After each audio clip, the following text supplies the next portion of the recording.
All जी, हम revision कर रहे हैं और हमने 10 सेट्स तक रिवीजन कर ली हुई है। 11th वन इज़ देयर और ये हम जल्दी से ख़त्म करें तो फिर मैंने आपको एक बस दिन हमारा होगा जिसमें आपको कुछ इम्पोर्टेंट टर्मिनोलॉजीज़ आपको सारी रिवाइज़ करा दूँगी एक दफ़ा कि ये वाले चीज़ों का आप नोट करते जाना, मैं बोलती जाऊँगी, जिसकी आपको ज़रूरी like you should have idea about that. और फिर आपको कुछ थोड़े से एमसीक्यूज़ भी कराऊँगी और एक चैप्टर आपका जो मैंने कवर कराना है, chapter 9 from CA book which is related to electronic communication which is not in sets.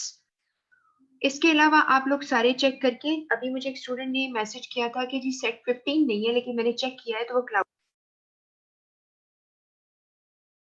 सीआरजीआर मुझे इन्फॉर्म कर दे कि कोई अगर नोट्स मिसिंग है, तो मुझे बता दे, तो मैं उसको वहाँ प्लेस कर दूँगी। एक मैंने आपको ज़रूरी बात ये कहनी है कि like we are moving towards the end और आपकी समझ लो कि आज क्लास है, 2 क्लासेस और हैं, फिर 1 क्लास आपकी रह जाएगी दैट इज़ ऑन 15th जो आपका फ्राइडे है।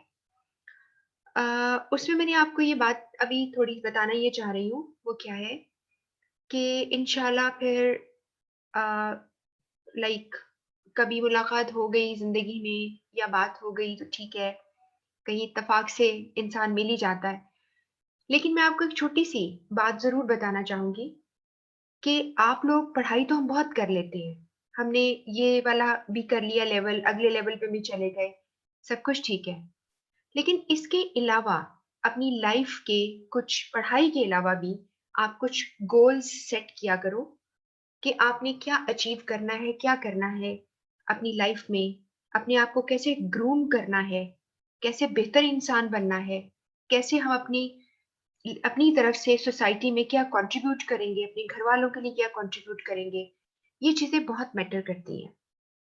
ये आपने ज़रूर ध्यान में रखना है। इसके अलावा जो बुक्स होती हैं ना, उसको ज़रूर पढ़ा करो आप लोग। इन टच रहा करो, नए-नए आर्टिकल कोई है उसको पढ़ा करो।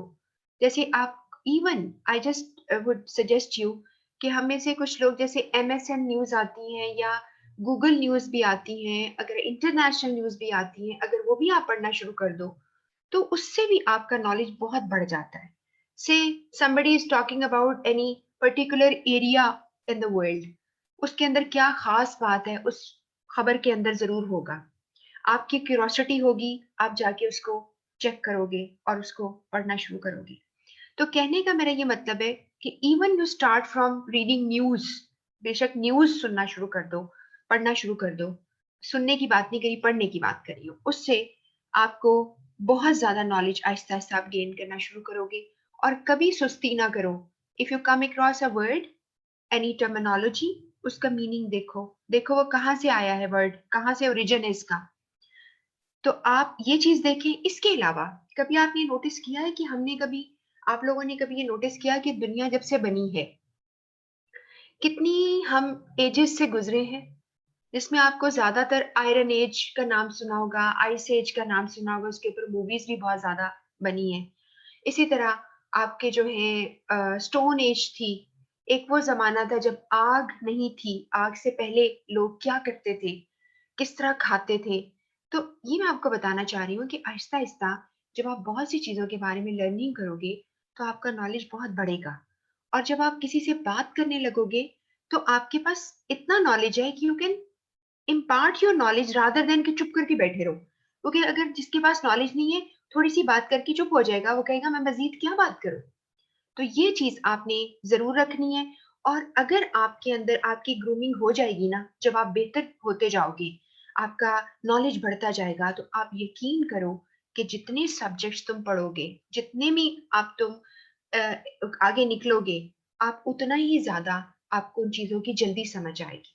क्योंकि होता क्या है जब हम कोई चीज़ पढ़ रहे होते हैं, सिर्फ़ वो वर्ड्स नहीं पढ़ रहे होते, वो वर्ड्स हमारे अंदर दिमाग में एक इमेजिनेशन क्रिएट करते हैं और उस इमेजिनेशन के थ्रू हम चीज़ों को समझते हैं, ठीक है? और उसमें कोई बात नहीं, कोई भी इमेजिनेशन आपका आ जाए, it's okay, if it makes you understand something, आप आराम से कर सकते हो। फिर कुछ किताबें ऐसी होती हैं जो सारी दुनिया के लोग यानी उसको मानते हैं कि दीज़ आर बेस्ट बुक्स या बेस्ट सेलर्स होते हैं। आप उसको इवन जो लोग अंग्रेजी किताबें पढ़ते हैं they can check from Amazon के ऊपर सबसे ज़्यादा जिसकी सेल हुई है वो चेक करो कौन सी किताबें हैं। तो लोग जो हैं वो कोई एबनॉर्मल थोड़ी होते हैं जो लोग ऑर्डर करते हैं और इतना पैसा खर्च करते हैं और किताबें आती हैं उनके घर डिलीवर होती हैं। इसी तरह आप उर्दू की किताबें देखें कि सबसे ज़्यादा जो पढ़ी जाती हैं वो कौन सी बुक्स हैं, इंग्लिश की कौन सी हैं, पंजाबी की कौन सी हैं या जो भी लैंग्वेज आपको आती है, ये ज़रूर आप करें। और कहीं न कहीं किसी लैंग्वेज को लर्न करने की कोशिश किया करो। जैसे अगर हम में से I feel somebody who can speak और अंडरस्टैंड, चलो स्पीक तो छोड़ो, अंडरस्टैंड करता है अरेबिक, मैं उसको बहुत लकी समझती हूँ क्योंकि हमारी कुरान की लैंग्वेज है। तो कुरान जब आप रिसाइट करते हो, हमें कुरान हम किसी का रिसाइटेशन सुनते हैं तो हमें कितने परसेंट समझ आती है कि इस आयत के अंदर क्या हो रहा है, कुछ पता नहीं चलता क्योंकि हमें मीनिंग ही नहीं आते। और थोड़ी सी अगर कोशिश करें तो हम वो भी हमें आ सकती हैं। तो एटलीस्ट हमें ये तो हो कि हम जो पढ़ रहे हैं या नमाज में जो पढ़ रहे हैं उसके मीनिंग्स क्या है, हमें पता तो होना चाहिए। अगर वो मीनिंग्स ही नहीं पता, बस हम मुंह से तोते की तरह हम उसको रिवाइज करते जा रहे हैं, तो what's fun in that? I don't think so, इसमें कोई फायदा है। ठीक है। और चूंकि अरेबिक लैंग्वेज जो है वो, चूंकि हमें देखो ना, एक छोटी सी मैं आपको बात बताती हूँ, सऊदी अरब के जो लोग हैं उनके बारे में मशहूर है कि वो बहुत लंबे लंबे सजदे करते हैं। अब वो लंबे सजदे क्यों करते हैं? क्योंकि उनको अरबी आती है, वो अरबी में सारी दुआएं मांग लेते हैं और उठकर वो सलाम फेरते हैं और भाग जाते हैं। लोग कहते हैं कि तो हम तो बैठे दुआएं मांगते रहते हैं, गिड़गिड़ाते रहते हैं, रोते रहते हैं, वो तो इधर सलाम फेरा उधर हो गए। इसकी वजह ये है कि बिकॉज वो lucky enough they have the same language, उनको आती है। हमें चूंकि लैंग्वेज नहीं आती और इतनी हमें दुआएं बहुत ज्यादा याद नहीं होती, तो हम जाकर सजदों में हम दुआ नहीं कर सकते। अदरवाइज आम नमाज के साथ भी यू कैन डू दैट कि आपने जो मेरा अपना कॉन्सेप्ट है, बाकी आप अपना देख लो, लेकिन मुझे मेरा अपना कॉन्सेप्ट है कि इफ यू कैन सजदा में जब गए हैं तो आप नमाज की जो जरूरी चीजें हैं वो पढ़कर आप दुआ भी कर सकते हैं। ठीक है। तो ये मैंने आपको बताना था कि ये बहुत जरूरी है। और being a teacher I always feel कि मुझे जरूर बच्चों को, लोगों को कम्युनिकेट करना चाहिए। ठीक है। अ, जी, उजाला खान, हाँ जी, सेट 15 क्लाउड पे है। मुझे किसी स्टूडेंट ने कहा था नहीं है, मैंने चेक किया, वो है, बिल्कुल है। सही आप कह रही हैं। तो हम जी बात करते हैं, आज हमने पहले 11 कर लेते हैं, अगर टाइम बचता है तो 12 का भी कुछ पार्ट कर लेंगे, because we are left with only 4 days including today. तो आपके पास मीटिंग के हवाले से पहले उसकी डेफिनेशन आपको पता होनी चाहिए। ये क्या है? पर्पसफुल डिस्कशन बिटवीन टू और मोर पीपल। और किसी किताब में, जैसे कि मेरे ख्याल है हर्टा मकफी की जो बुक आपको लगी हुई है, उसमें पर्पसफुल डिस्कोर्स लिखा हुआ है, DISCOURSC। आप नोट कर लो, एक ही मतलब है, दोनों का एक ही मतलब है। डिस्कोर्स का मतलब भी गुफ्तगू होता है। तो meeting is a purposeful discussion between two और मोर पीपल। जाहिर बात है आपको दो लोग तो चाहिए ना कम से कम, और उससे ज्यादा। और उसके बाद हमने ये देखा कि आमतौर पे मीटिंग, आप जो टर्म है ना उसको जनरली भी यूज किया जाता है कि जैसे एक इंटरव्यू भी एक काइंड ऑफ मीटिंग है, इंटरव्यू में बैठे वो भी एक मीटिंग है। ठीक है। या लोगों से वैसे ही कोई कॉन्फ्लिक्ट पे बात हो रही है, उसमें भी लोग कह देते हैं मीटिंग है। निगोशिएशन हो रही है, उसमें भी लोग कह देते हैं मीटिंग है। ठीक है। तो अ, जी मुस्कान, आपका मैसेज क्या है? उनके पास जो लिंक है उसमें मटेरियल पूरा नहीं है, लेकिन ये कैसे पॉसिबल है? आप ऐसे करो ना कि आपके पास जो लिंक है वो शेयर कर दो उनको दोबारा से, जो आपके पास है। मुझे नहीं समझ आ रही है कि ये कैसे हो सकता है कि उसमें चीजें पूरी नहीं है लिंक पर। अच्छा, मैं किसी टेक्निकल पर्सन से पता करती हूँ कि what could be the reason. ठीक है, फिर मैं आपको अप्रोच करती हूँ। अच्छा जी। तो यहाँ पर ये बात है। और इसके अलावा हम ये भी कर सकते हैं कि हम उसको लेकिन बहुत ज्यादा चीजें हैं, अगर हम ग्रुप में भेजें तो बहुत ज्यादा है, फिर वहां से आप डाउनलोड कर सकते हो, ये भी हो सकता है। चलें, खैर मैं चेक करती हूँ अभी। तो ये आपका मीटिंग का हो गया। इसके बाद आपकी कोई दो इसमें चीजें हमने देखनी है। मीटिंग दो रेंज तक जाती है। एक रेंज है इनफॉर्मल, जिसमें over a cup of T आप बैठ के बात कर लेते हो, या कोई ब्रेनस्टॉर्मिंग सेशन है। ब्रेनस्टॉर्मिंग मैंने आपको बताया था, जब आपके बहुत सारे मसाइल हों तो उसके ऊपर हम एक डिस्कशन करते हैं। और ब्रेनस्टॉर्मिंग एक क्रिएटिव एक्टिविटी है जिसमें आइडियाज आप क्रिएट करते हो, और अक्सर हम आउट ऑफ बॉक्स थिंकिंग करते हैं। आउट ऑफ बॉक्स थिंकिंग का मतलब है रूटीन से हटकर सोचना, मसलों का हल सोचना, तो हम ब्रेनस्टॉर्मिंग करते हैं। और दूसरी तरफ अगर आप मीटिंग देखें बहुत फॉर्मल है, जैसे कि एनुअल जनरल मीटिंग्स है, बोर्ड मीटिंग्स है, आप उसे कहते हो, ठीक है, और शेयर होल्डर्स की मीटिंग्स उसको कहते हो। और इसके अलावा आपकी जो है जिसमें कि आप बड़े बड़े डिसीजन करते हैं, वो मीटिंग्स होती हैं। This is going to be very formal meetings. और वो कंपनी की लाइफ में भी बहुत सारी मीटिंग्स होती हैं। इसके अलावा एक और मीटिंग होती है जो कि आपके सिलेबस में इसका जिक्र नहीं है, जैसे स्टैट्यूटरी मीटिंग्स होती हैं। जिस तरह कि आपको मैंने रिपोर्ट में पढ़ाया था स्टैट्यूटरी रिपोर्ट, इस तरह मीटिंग्स भी होती है स्टैट्यूटरी, जो कि आप लॉ को फॉलो करते हुए आपने फला टाइम पे एक मीटिंग रखनी है, और फिर उस मीटिंग का मिनट्स जो है वो अथॉरिटीज के लिए, उनकी इंस्पेक्शन के लिए आप उसको अवेलेबल कर देते हो। इसके बाद 3 टाइप्स की मीटिंग्स को आपने याद रखना है। एक है इंफॉर्मेशनल मीटिंग, दूसरी है सजेस्टेड सॉल्यूशन, और तीसरी है प्रॉब्लम सॉल्विंग। मैंने आपको बताया था कि इंफॉर्मेशनल मीटिंग और प्रॉब्लम सॉल्विंग मीटिंग आपस में कंट्रास्ट है, क्योंकि इंफॉर्मेशनल मीटिंग के अंदर डिसीजंस नहीं लिए जाते और प्रॉब्लम सॉल्विंग मीटिंग में डिसीजन लिए जाते हैं। बिल्कुल ऐसे ही जैसे मैंने आपको बताया था कि इंफॉर्मेशनल रिपोर्ट्स के अंदर क्या बताया था, रिकमेंडेशंस नहीं होती, और एनालिटिकल रिपोर्ट्स के अंदर रिकमेंडेशंस होती है। तो यहाँ पर इंफॉर्मेशन मीटिंग में आप इमेजिन करो कि एक कोई भी हेड आपका कोई है, वो एक मीटिंग होल्ड करके बैठा है, और उस मीटिंग का जो एक्सक्लूसिवली पर्पस होगा वो ये होगा कि आपको इंफॉर्मेशन देना है। आप वहां बैठे हो, इंफॉर्मेशन सीख करते हो, आप उनसे इंफॉर्मेशन लेते हो। अगर कोई चीज क्लियर नहीं है तो आप सवाल भी पूछते हो, लेकिन उसका पर्पस जो है वो क्या है, बस इंफॉर्मेशन लेना। इसमें कोई प्रॉब्लम नहीं होती, और ना ही कोई रिकमेंडेशन जो है वो ली जाती है। एंड द एक्सक्लूसिव पर्पस या objective is just to get information, assimilate information. और यहाँ पर उसने एग्जाम्पल दी हुई है कि जैसे कोई नई मिशन स्टेटमेंट है या नई कोई पॉलिसी है, अभी नेशन स्टेटमेंट आपको बता दूंगी मैं, कोई पॉलिसी है उसके ऊपर आपको कोई इंफॉर्मेशन लेनी है। सजेस्टेड सोल्यूशन में क्या होता है कि आप लोगों से, डिपार्टमेंट से, या जो भी आप कॉम्पिटेंट लोग हैं उनसे सोल्यूशन जो है सजेस्ट वो करते हैं, आप मांगते हैं उनसे। उसको, इसका भी मकसद एक्सप्लेनेटरी होता है, आपने इंफॉर्मेशन देनी होती है। और जो फाइनल आप सजेस्ट करते हो सोल्यूशन, उसके दो तरीके हैं। ईदर आपका जो हायर अथॉरिटीज है वो इसका फैसला उसमें से करती हैं, या फिर आप अगर अथॉरिटीज फैसला नहीं करती, कुछ इलाके ऐसे भी हैं दुनिया में, जैसे फॉर इंस्टेंस मैं आपको बताऊं, जापानीज लोग हैं, वो कंसेंसस पर बहुत बिलीव करते हैं। कंसेंसस कहते हैं इत्तफाक राय। तो वो लोगों से राय लेते हैं, और जहां पे इत्तफाक राय हो जाता है उस पर वो जाके फैसला कर लेते हैं। और वैसे भी जब आप इत्तफाक राय करते हो तो उसके लिए आपका टाइम कंज्यूमिंग प्रोसेस होता है कि आप हर तरह की इंफॉर्मेशन को कलेक्ट करते हो और फिर जाके आप उसके ऊपर फैसला लेते हो। तो ये सजेस्टेड सोल्यूशन में भी आप फैसला खुद नहीं कर सकते, आपको सिर्फ एक्सप्लेनेशन मांगी है, और आप सोल्यूशन को सजेस्ट करते हो। तीसरा हो गया प्रॉब्लम सॉल्विंग है। इसमें आपका इवन सजेस्टेड सोल्यूशन आपने गैदर किए हैं, या वहां पे लोग फिजिकली बैठे हुए हैं, उनकी मौजूदगी में आपने मसाइल को हल किया, रिकमेंडेशंस को इवेलुएट किया, एक एक रिकमेंडेशन आई है और उस पर हम फैसला कर लेते हैं। तो यहाँ इतना ही आपके लिए काफी है। उसके बाद एक इसमें ये बहुत ज्यादा आपका इंपॉर्टेंट पार्ट है, डेवलपमेंट ऑफ द ग्रुप या स्टेजेस इन प्रॉब्लम सॉल्विंग।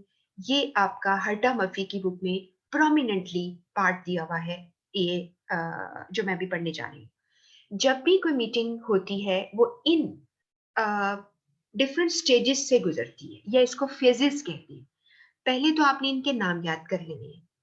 अब जैसे कि फॉर्मिंग है, आपने पहले शेप ली। स्टॉर्मिंग है, आपके जिसे कहते हैं ना, एक ख्यालात का तूफान आता है।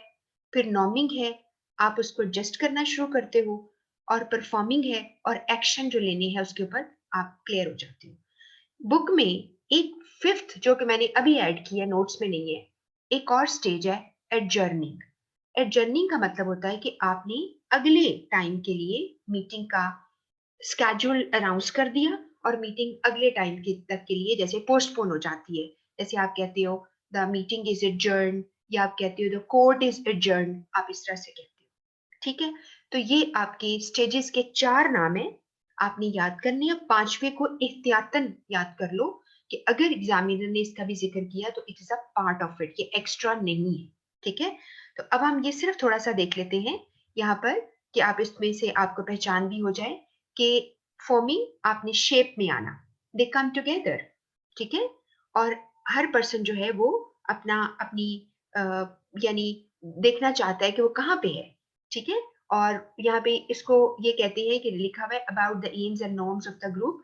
अब जो ग्रुप के क्या एम है, वो क्या अचीव करने बैठा है, और नॉर्म कहते हैं उसके रवाज क्या है और उसका असूल या तरीका क्या होगा। ठीक है, आखिरी इसकी लाइन है कि awareness about introducing new ideas. आप थोड़ी सी आप नए आइडियाज जो है उसको लेते हो, समझते हो, एक दूसरे को अंडरस्टैंड करते हो।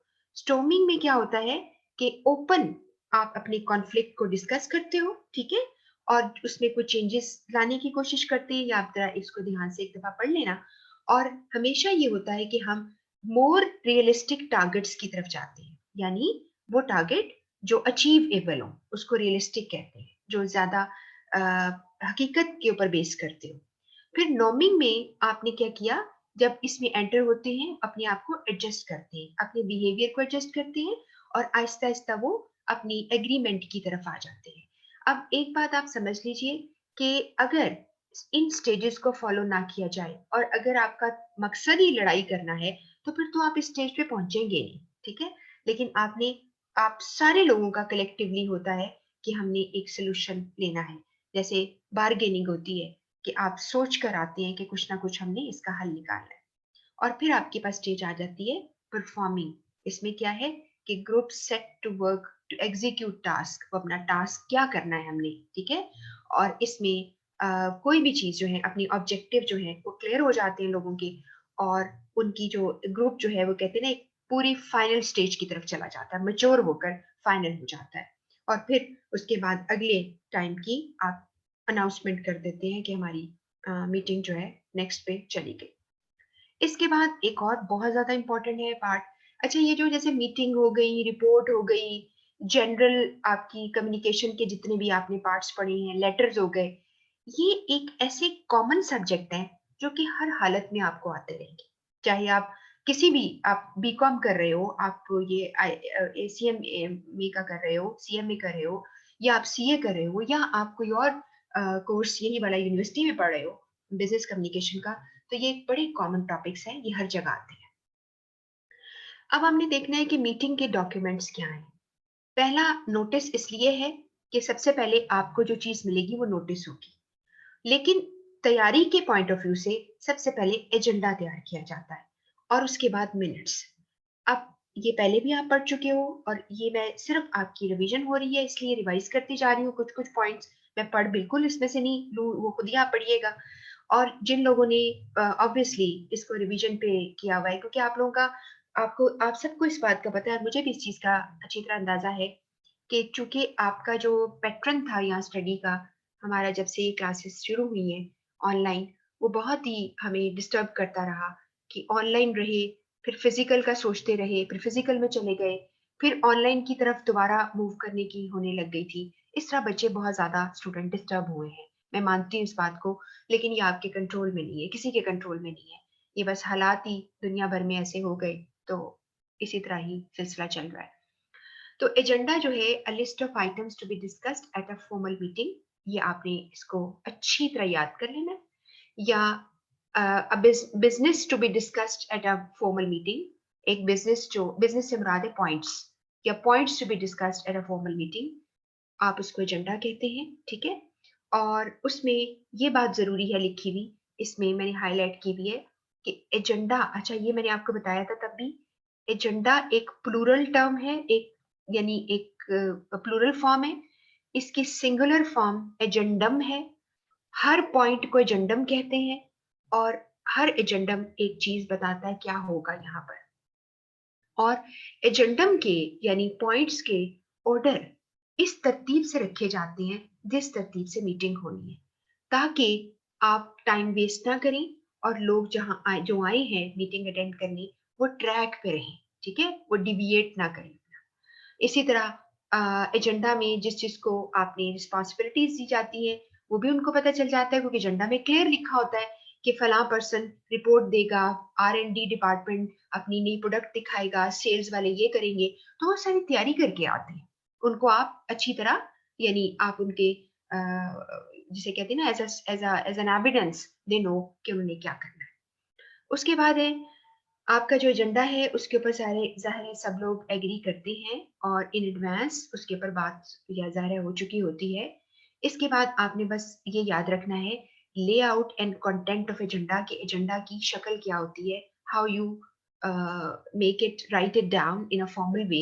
उसमें सबसे पहले आप टाइटल यानी मीटिंग का नाम क्या है, date, time, place of the meeting, meeting का पर्पस ये क्यों हो रही है, और इसमें पुरानी मीटिंग के मिनट्स वो जरूर रखे जाते हैं। मैंने आपको बताया था ये बात, पुरानी मीटिंग के मिनट्स, मिनट्स कहते हैं रिकॉर्ड, पुरानी मीटिंग की जो कार्रवाई है रिकॉर्ड है वो इसलिए रखा जाता है ताकि एक तो हमारी बैक जो आपका पास्ट है उसके साथ कनेक्टिविटी रहती है। दूसरा हम ये चीज देख लेते हैं कि जब हम मीटिंग करते हैं ना तो हम तो अपने घरों को आ जाते हैं, तो जो मिनट टेकर है या सेक्रेटरी है वो मिनट्स को कंपाइल करता है, उसका चेयरपर्सन उसको साइन करता है, उसकी कॉपी सबको भेज दी जाती है। आजकल के दौर में ज्यादातर आपको ईमेल कर दी जाती है, लेकिन उसके ऊपर हम बात तो नहीं करते ना ही उसको अप्रूव करते हैं। इसलिए जब अगली मीटिंग आती है और वो पिछली वाली मीटिंग रखी जाती है उसको बकायदा अप्रूव किया जाता है। अगर उसमें कोई अमेंडमेंट हुई होती है with the passage of time तो आप उसको अमेंड करते हो और साइन करते हो अप्रूव करके। और अक्सर बहुत ही फॉर्मल मीटिंग जो होती है उसमें मिनट बुक्स होती हैं जिसके अंदर कॉपीज की मेंटेन कर दी जाती है, ठीक है। ये होता है आपका। और एक और इम्पॉर्टेंट बात ये भी है, प्रैक्टिकलिटी जिसमें है कि आपने जब मीटिंग की तो उसमें कोई पॉइंट्स ऐसे रह तो नहीं गए थे जो इधर मीटिंग का टाइम कवर हो गया था या उसके ऊपर कंप्लीट डिसीजन नहीं हो सका तो वो अगले कार्रवाई पे डाल दी गई, जिस तरह की अदालत अगली कार्रवाई पे डाल देती है, बिल्कुल ऐसे ये चेक किया जाता है। इसमें जो हाईलाइटेड एरियाज बस वही आपने पढ़ने थे, यानी बाकी है एक्सप्लेनेशन है। उसके बाद आपने पुरानी मीटिंग के मैटर्स ये बता दिया मैंने आपको। अपॉलॉजीज फॉर एब्सेंस के अंदर पॉइंट जरूर होता है कि कोई कोई अगर मौजूद पर्सन नहीं आया। आपको मैंने क्या सिखाया था, मैंने आपको बताया था कि जो लोग डिसाइडेड होते हैं मीटिंग पर आने के लिए उसे कोरम कहते हैं, QUORUM, कोरम। तो कोरम में से अगर कोई पर्सन एब्सेंट है तो वो अपॉलॉजी आपको यानी भेजता है कि मैं नहीं आ सका किसी वजह से। वो भी सबको पता होना चाहिए जो लोग बैठे होते हैं मीटिंग के ऊपर, तमाम मेंबर्स को। उसके बाद आप लिखते हो सारा। उसके बाद अगर कोई तब्दीली आई है लोगों के अंदर वो बता दी जाती है, इसमें मैंने कोई हाईलाइट नहीं किए हुए। फिर आगे एक पॉइंट मैंने हाईलाइट किया हुआ है, एनी अदर बिजनेस, जिसे मैंने आपको बताया था AOB कहते हैं। एनी अदर बिजनेस का मतलब होता है कि कोई और तो नहीं बात जो मैंने एजेंडा में नहीं लिखी उसका भी स्लॉट रखा जाता है और अगली डेट अनाउंस कर दी जाती है। अब मैं आपको एक छोटी सी झट से एक छोटा सा पढ़ाने से पहले, जो लोग पहले नहीं सुना था जिन्होंने यानी जिन्होंने पहले क्लास नहीं पढ़ी हुई और रिवीजन सिर्फ सुन रहे हैं, बहुत सारे स्टूडेंट हैं जो मुझसे रब्ता कर रहे हैं बिकॉज व्हाट्सएप करते हैं, इसलिए मुझे अंदाजा है कि वो किसी भी टाइम रिकॉर्डिंग देखते हैं इसकी।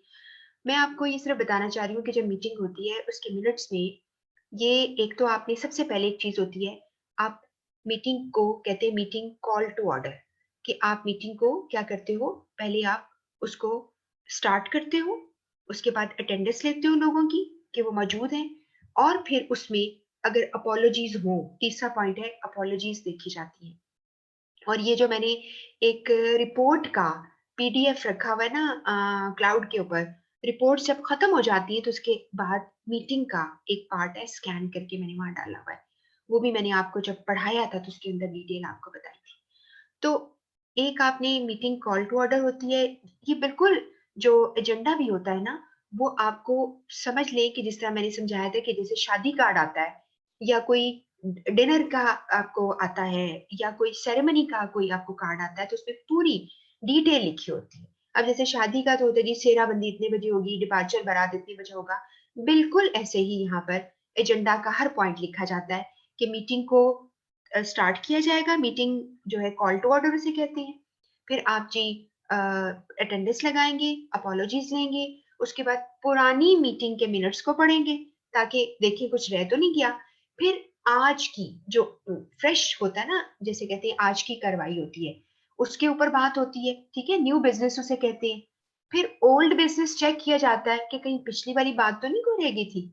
उसके बाद AOB, एनी अदर बिजनेस, जिसका कहीं भी जिक्र नहीं होता, लेकिन हो सकता है कि जो मेंबर्स बैठे हैं उन्हें कोई मसला हो, और वो इस वक्त जबकि चेयरपर्सन उन्हें पूछे कि आपको कुछ और तो नहीं पूछना, तो उस वक्त वो आपसे पूछ लेते हैं। ये होता है एनी अदर बिजनेस, और उसके बाद आप कर देते हैं मीटिंग को अगली डेट के लिए एडजर्न कर देते हैं। तो ये एक बेसिकली चीजें हैं। ये पॉइंट्स एजेंडा बनाते हैं, इन्हीं पॉइंट्स पे मिनट्स लिखे जाते हैं, क्योंकि सारी कार्रवाई हो जाती है। मीटिंग की तमाम कार्रवाई को प्रोसीडिंग कहते हैं, ठीक है। तो ये यहाँ पर बताया गया है। इसके बाद ये एक यानी फॉर्मेट था, ये आपकी महल ICMA की बुक से मैंने उठाया था। एजेंडा किस चीज का है, टीम मीटिंग हो रही है मेन कॉन्फ्रेंस रूम में, आपकी डेट और टाइम है, और कौन लोग हैं, जो कि चेयरपर्सन कौन है, और इस तरह करके एजेंडे के पॉइंट्स पर लिखे गए हैं सारे। यहाँ पर लिखा minutes of the prior meeting पढ़े गए, लेकिन इससे पहले होना चाहिए था कॉल टू ऑर्डर, लेकिन मैंने एज इट इज उठा के लगा दिया हुआ है। अपॉलोजीज ली। न्यू बिजनेस सारे का सारा जो है ना, ये जो मैंने रेड कलर में दिया हुआ है कि आज की कार्रवाई क्या थी, इसमें ओल्ड बिजनेस कोई नहीं है, पुरानी कोई कार्रवाई नहीं थी। एनी अदर बिजनेस जरूर है, और अगली मीटिंग की डेट बता दी गई है, ठीक है। ये हो गया। इसके बाद अगली, ये तो एजेंडा आपका क्लियर हो गया आपको। अगला पॉइंट है नोटिस। अब नोटिस को हम डेफिनेशन कहते हैं, notice is a written call to a meeting, यानी मीटिंग को में बुलाने के लिए आपको लिखकर भेजा जाता है। इसे हम दूसरे लफ्जों में कहते हैं इनवाइट, ठीक है। इनवाइट फॉर द मीटिंग या इनविटेशन। तो आप लोगों को, रेसिपिएंट को इनवाइट करते हैं, टाइम और डेट उनको बता देते हैं। मीटिंग के जो नोटिस है, इसके साथ एजेंडा की कॉपी अटैच कर दी जाती है, और कभी कभार नोटिस के अंदर ही ऊपर वाला हिस्सा उनको इनवाइट करा होता है, छोटा सा मैसेज, और उसके नीचे ही एजेंडा के सारे पॉइंट्स भी लिखे जाते हैं। दो तरीके, ठीक हो गया। फिर आपको याद क्या रखना है, नोटिस पीरियड, ये बड़ा, ये भी इंपॉर्टेंट पॉइंट है। यहाँ पर ये जो हाईलाइटेड एरिया है इसमें आपको नजर आ रहा होगा। नोटिस पीरियड क्या है, बहुत सिंपल, उसको मैंने नीचे एक छोटी सी एक बना दी है एक्सप्लेनेशन। नोटिस डिस्ट्रीब्यूट करो, नोटिस आपने आपको आ गया, ठीक है, और मीटिंग इस डेट पे होगी, आखिर में मीटिंग है, उसके दरमियान वाले पीरियड को नोटिस पीरियड कहते हैं, ठीक हो गया। आपको इनविटेशन आया और जिस वक्त आपने शामिल होना है, उसके बीच वाले टाइम को नोटिस पीरियड कहते हैं। और ये ज्यादातर फोर्टनाइट होता है, यानी आपके पास 2 वीक्स का मार्जिन होता है ज्यादातर, और कुछ जगह पे तो ये कंपल्सरी भी दिया होता है कितना देना है, लेकिन आपके सिलेबस में अपने आप को बॉदर करने की जरूरत नहीं, इतना जानना काफी है आपके लिए। इसके बाद हमने यहाँ देखा है, यहाँ पे एक नोटिस बना हुआ था, बहुत छोटा सा एक मैसेज होता है, notice of annual general meeting, company का नाम लिखा है, नोटिस ऑफ जनरल मीटिंग ये है, नोटिस इज बाय गिवन कि आपकी मीटिंग यहाँ पर होगी, उसका एड्रेस डेट आ गई, और आप देखिए आगे उसने कह दिया एजेंडा ये होगा, और नीचे एजेंडा के पॉइंट्स, ऐसे भी हो जाता है, ठीक है, समझ गए हो ना। ये मैंने अभी आपको पढ़ा दिया एजेंडा के पॉइंट्स। एक तरीका एजेंडा अलग डाल दो, और दूसरा तरीका है एजेंडा इसके साथ ही दे दो, तो नोटिस का पार्ट बन गया एजेंडा, और आपके पास पहले से होना चाहिए ताकि आप तैयारी करके आए। क्लियर होगी बात। अगला पॉइंट आ गया मिनट्स। मिनट्स के बारे में एक बहुत इंपॉर्टेंट बात कही जाती है कि ये सबसे इंपॉर्टेंट पार्ट है, और CA की बुक में लिखा है कि if it is worth holding a meeting it is worth writing minutes, यानी अगर तुम समझते हो कि मीटिंग जरूर होनी चाहिए, तो उतना ही जरूरी है इसके मिनट्स लिखो। वरना जब तक कि हम लिखत पढ़त नहीं करते, हम नहीं लिखेंगे कि क्या कार्रवाई हुई थी, उसका कोई सबूत ही नहीं हमारे पास होगा, ठीक है, क्योंकि वो तो ओरल कार्रवाई हुई थी ना सारी, उसको लिखा और इसीलिए साइन करवाए जाते हैं कि भाई जो बोला है वो ठीक है ना, आप सारे इस बात को मानते हैं। और मिनट्स के बारे में मैंने आपको बताया था, मीटिंग के हवाले से मिनट्स के बारे में सवाल आता है। It is the most red page, सबसे ज्यादा पढ़े जाने वाला, सबसे ज्यादा डिस्ट्रीब्यूट होता है ये पेज। जो लोग आए थे मीटिंग में उनको भी दिया जाता है, कार्रवाई थी सारी हुई, ये फैसले हुए थे, पढ़ लो। और जो नहीं आए थे उनको भी डिस्ट्रीब्यूट कर दिया जाता है। और मिनट्स एक इतना इंपॉर्टेंट डॉक्यूमेंट है कि मीटिंग के हवाले से इसे कोर्ट में भी एज एन एविडेंस आप लेकर जा सकते हैं, ठीक है, ये किताबों में सारा लिखा होता है, इसलिए मैं आपको बता रही हूँ। और दूसरी तरफ मैंने आपको रिपोर्ट्स में बताया था कि उसके हवाले से सबसे ज्यादा पढ़े जाने वाला हिस्सा क्या था रिपोर्ट का, एग्जीक्यूटिव समरी। याद है आपको? इस पर ये दोनों इसलिए बता रही हूँ, इस पे एमसीक्यूज आ जाते हैं। तो ये मिनट्स जो है सबसे ज्यादा होते हैं, ये फॉर्मल रिकॉर्ड होता है कि मीटिंग में क्या हुआ, उसकी प्रोसीडिंग क्या हुई, कार्रवाई क्या हुई, ठीक है। और उसके लिए आप इसलिए क्यों प्रिपेयर करते हो, ये आप एक दफा रीड कर लेना इसको कि वाई दे आर प्रिपेयर्ड, इसलिए मैंने अभी बता दिया सारा, जो लोग नहीं थे उनके लिए, जो आए थे उनके लिए। और ये भी पता चले क्या फैसले हुए थे, कोई कंफ्यूजन तो नहीं आपके दिमाग में कोई रह गई, इस एवरीथिंग रिटन, ठीक है। तो ये मैंने, हाँ ये मैंने नीचे लिखा हुआ, it's worth holding a meeting, मुझे याद आया, इसके अंदर मैंने कोट किया था। अब हम देखने लगे हैं कि मीटिंग के मिनट्स में करते क्या है। फिर वही बात, जिस तरह एजेंडा बनाया था, समझ लो कि एजेंडा जो था वो एक खाली स्ट्रक्चर था। जैसे होता है ना, बिल्डिंग खड़ी करते हैं, ऊपर छत बनाते हैं तो शटरिंग होती है, और उसके अंदर बाद में सारा मटेरियल भर दिया जाता है, छत कंप्लीट हो जाती है, बिल्कुल ऐसे आपका एजेंडा एक शटरिंग हुई हुई है, आपके सिर्फ अभी वो जो स्टिक्स वगैरह लगा कर खड़े करते हैं और उसके बीच में फिलिंग कर लेते हैं, लगाकर वो जो भी आप लोहे की चीजें लगाते हो। तो मीटिंग जो है वो आप नाम उसका लिखते हो, उसका पर्पस, उसकी लोकेशन, डेट, टाइम, इसके अंदर सारा कुछ आता है, क्या हुआ था, चेयरपर्सन कौन था, अटेंडीज कौन थे, कौन एब्सेंट था, ठीक है, क्या इतने लोग बैठे थे कोरम में कि वोट हो सके, ठीक है। और पुरानी मीटिंग के मिनट्स पढ़े थे आपने, अप्रूव किए थे, और जो भी पॉइंट्स आपने लिखे थे उसके ऊपर लिखा जाता है क्या क्या फैसले हुए थे, ठीक है, ये सारा कुछ आ जाता है। और कौन पर्सन किस चीज के लिए रिस्पॉन्सिबल है उसको एक्शन में लिखा जाता है, मैं भी आपको वो भी बताती हूँ, ठीक है। सारा कुछ करके आप इसकी कार्रवाई कंप्लीट कर देते हो, ये आपके मिनट्स होते हैं, साइन होते हैं, लोगों को चले जाते हैं। और आजकल के दौर में कहाँ जाते हैं, ज्यादातर ईमेल होते हैं, जब हम कोई आम अपनी मीटिंग्स तो होती रहती है हर ऑफिस के अंदर, तो वो हम लोगों को डिस्ट्रीब्यूट कर देते हैं। इसके बाद आपने यहाँ देखा है कि कुछ चैलेंजेस हैं मीटिंग के मिनट्स लिखने में, कुछ चैलेंजेस होते हैं। असल में ये आपकी आईसीएमए की बुक में उसमें लिखे हुए थे कि जी कौन सा फॉर्मेट लें, कौन सा स्टाइल लें, और क्या डालें क्या ना डालें, ये बड़े चैलेंजेस होते हैं। लेकिन इसके अलावा मिनट टेकर को भी बहुत से चैलेंजेस होते हैं, वो भी हम देखते हैं। ये बहुत इंपॉर्टेंट नहीं है, लेकिन चलिए एक दफा पढ़ लेना, ये बहुत इंपॉर्टेंट पार्ट नहीं है।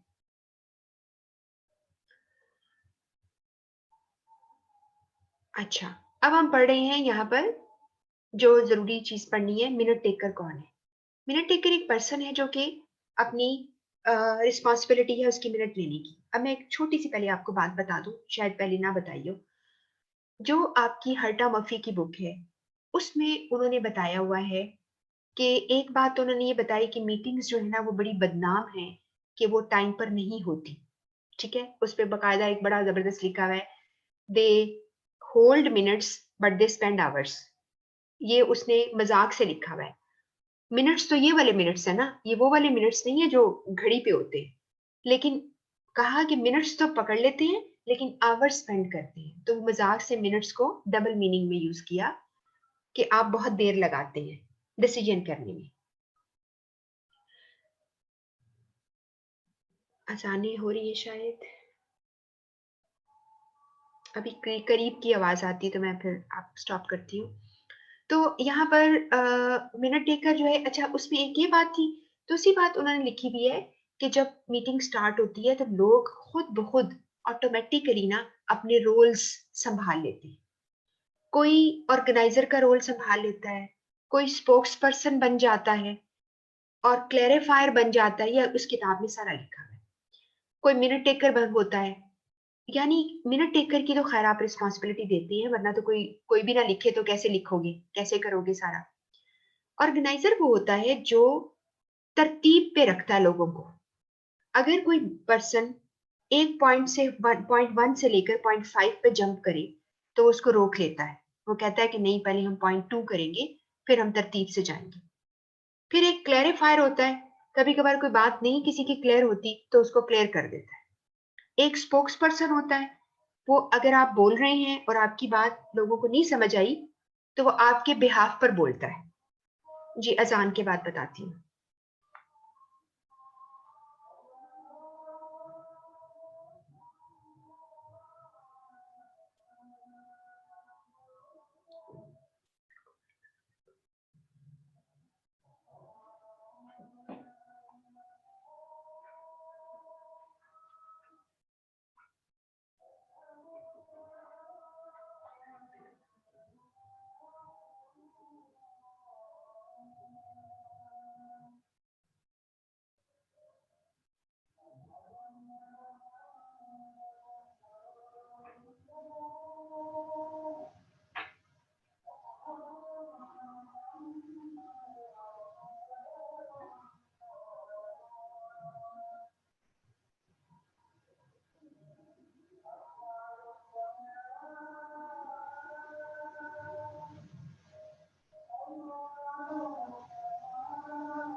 जी, इसमें सिर्फ आपने ये याद रखना है, जैसे लिखा minute take as a person responsible for recording the minutes, और उसमें अटेंडेंस रिकॉर्ड करेगा, नोट्स लिखेगा मीटिंग के दौरान, और आगे कुछ ये टेक्निक्स लिखी है, इसको पढ़ने की बिल्कुल जरूरत नहीं है, ना ही पेपर में आपको आएंगी कि जी आप बड़ा शॉर्ट हैंड इस्तेमाल करो, लॉट्स ऑफ एक्रोनिम्स इस्तेमाल करो। एक्रोनिम्स तो आप सबको पता है ना, जो एब्रीविएशन जैसे होती है, जैसे आइडा एक एब्रीविएशन है, इसको एक्रोनिम कहते हैं। तो एक्रोनिम का इस्तेमाल करके छोटा छोटा लिखो ताकि तुम जल्दी से इसको, या कभी चीजों को टेप रिकॉर्ड कर लिया करो ताकि तुम इसको कर सको। ये उसने आपको मशवरे दिए हैं कि if you want to be a minute taker तो यू डू लाइक दिस। और फिर आपका काम सारा कुछ करके अप्रूवल लेना है मिनट्स का और सर्कुलेट करना मिनट्स को, ये आपका काम होता है। ठीक है। अब मिनट टेकर की रिस्पॉन्सिबिलिटीज जो हैं उनमें से एक सवाल आया हुआ था सीए के पेपर में था कि जी which one is not the responsibility of minute taker, और उसमें एक दी हुई थी कि रिफ्रेशमेंट सर्व करना, जो कि उसका काम नहीं है। तो उसका काम सिर्फ ये है कि वो पॉइंट्स लिखता रहता है और कंफर्म करता है चेयरपर्सन से, और उससे वो लेकर तो वो कंप्लीट करता है। अब यहाँ पर उसको प्रॉब्लम आती है, कुछ लोग बहुत ही ज्यादा जल्दी और आहिस्ता बोलते हैं, उसको समझ नहीं आती। कभी कभार ऐसा है कि जो लोग हेड होते हैं वो एजेंडा फॉलो नहीं करते, लाइक एक बात करते हैं फिर तीसरी की तरफ चले जाते हैं, वो फॉलो नहीं कर रहे होते। एक ये प्रॉब्लम आ जाती है, इसमें एक पर्सन लिख रहा है तरतीब से कंफ्यूज हो जाता है। तीसरा आपको डिस्ट्रैक्शन आती है फिजिकल नॉइज की शक्ल में, फोन बज रहे हैं, ट्रैफिक चल रही है, लेकिन वैसे एक बात जरूरी है, मीटिंग के दौरान कभी भी फोन नहीं बजना चाहिए। और उसके बाद ये भी होता है कि आपने बाज लोग का ऐसा होता है कि एक पॉइंट जल्दी से खत्म हो जाता है और लोग जो है यानी दूसरे पॉइंट पे जा चुके होते हैं, जबकि आप उसकी समरी लिखने में थोड़ा टाइम लगा देते हो। तो ये कुछ उसके क्या है, कुछ चैलेंजेस है। उसके बाद यहाँ पर ये जो बुक है ना सीए की, उसमें बहुत दफा ये इस्तेमाल हुआ बिग यू लिटिल मी मुहावरा सॉर्ट ऑफ, कि दूसरे को इम्पोर्टेंस दो। तो आप जब मिनट्स लिखें तो आप इस चीज का ध्यान करें कि आपके रीडर कौन है, उनको क्या समझ आएगी तुम्हारे लिखने से। तो आपने इस चीज का बहुत ज्यादा ध्यान करना है। ठीक है। और उसके बाद बाकी आपने जितने भी 7 C's में पढ़ा है, एक्यूरेट होने चाहिए, उसमें फैक्ट्स एंड फिगर्स ठीक होने चाहिए, ठीक है। और अगर आपको कोई चीज समझ नहीं आई तो किसी को हेल्प ले लो, और यानी आपका एक्सप्रेशन जो है वो क्लियर होना चाहिए। ये बात समझ में आ गई। अच्छा, अभी मैंने जब आपको ये जिक्र किया ना एक्यूरेट होने चाहिए, तो एक बात और मेरे ज़हन में भी आ गई है, क्योंकि आप लोग मुझे सवाल पूछते हैं ना, जो व्हाट्सएप पे मैं जवाब तो दे देती हूँ आपको वहां पर ही, लेकिन कुछ चीजें अगर और लोगों को भी मसला करिए, जैसे एक दो स्टूडेंट ने मुझे कल भी मुझे एक मैसेज दो लोगों का था, इससे पहले भी एक दफा आया था, जिसमें उनको 7 C's वाले चैप्टर में कंफ्यूजन होती है। देखो, 7 C's में अगर तुमने रोड मैप ध्यान से पढ़ा, उसको फॉलो कर लिया है, उसके बाद जितनी मैंने एग्जांपल्स आपको कराई हैं जो आपको नोट्स में है, वो आपने सारी कर ली, और फिर आप पकड़ के कर लो सीए की बुक के चैप्टर 3 को, उसके एमसीक्यूज करो, यानी उसके एमसीक्यूज सिर्फ कर लो उसके दिए में, और आंसर चेक कर लो, और बाद में 1000 वाले के कर लेना। मेरा नहीं ख्याल कि अगर आपकी कंफ्यूजन क्या है खत्म हो जाएगी। हाँ, चीजें जो बहुत कभी कभार तंग करती हैं, जैसे आपको कर्टसी और कंसिडरेशन थोड़ा सा तंग कर देता है कभी कभार, और कभी कभार कंप्लीटनेस एंड कॉन्क्रीटनेस भी कर लेता है, लेकिन जब तुम सारे एमसीक्यूज कर लोगे ना, तो आप लोगों को अंदाजा हो जाएगा कि उसका थीम समझ आने लग जाएगा कि किस वक्त मुझे क्या जवाब देना। और यूजुअली जितनी भी आप एरिया से एमसीक्यूज आपको मैंने दिए हुए करोगे, एग्जामिनर जो है मोर और लेस इन जगहों से तकरीबन ले लेते हैं सवाल, थोड़ा बहुत चेंज कर लिया, ठीक है। और कहाँ से वो इतनी ज्यादा लेके आ सकते हैं स्टोरीज जो कि बनाएंगे, वो थोड़ा बहुत उन्हीं को चेंज करके और थोड़ा सा थीम चेंज करके आ जाता है आपको सवाल, ठीक है। तो ये मैं आपको गाइड कर रही हूँ कि और भी लोगों को अगर प्रॉब्लम आ रही है तो इस तरह से वो देख लें। इसके बाद है जी, हाँ, ये बहुत इंपॉर्टेंट पार्ट है जी, बहुत इंपॉर्टेंट है, मिनट्स ऑफ द मीटिंग, इनके नाम।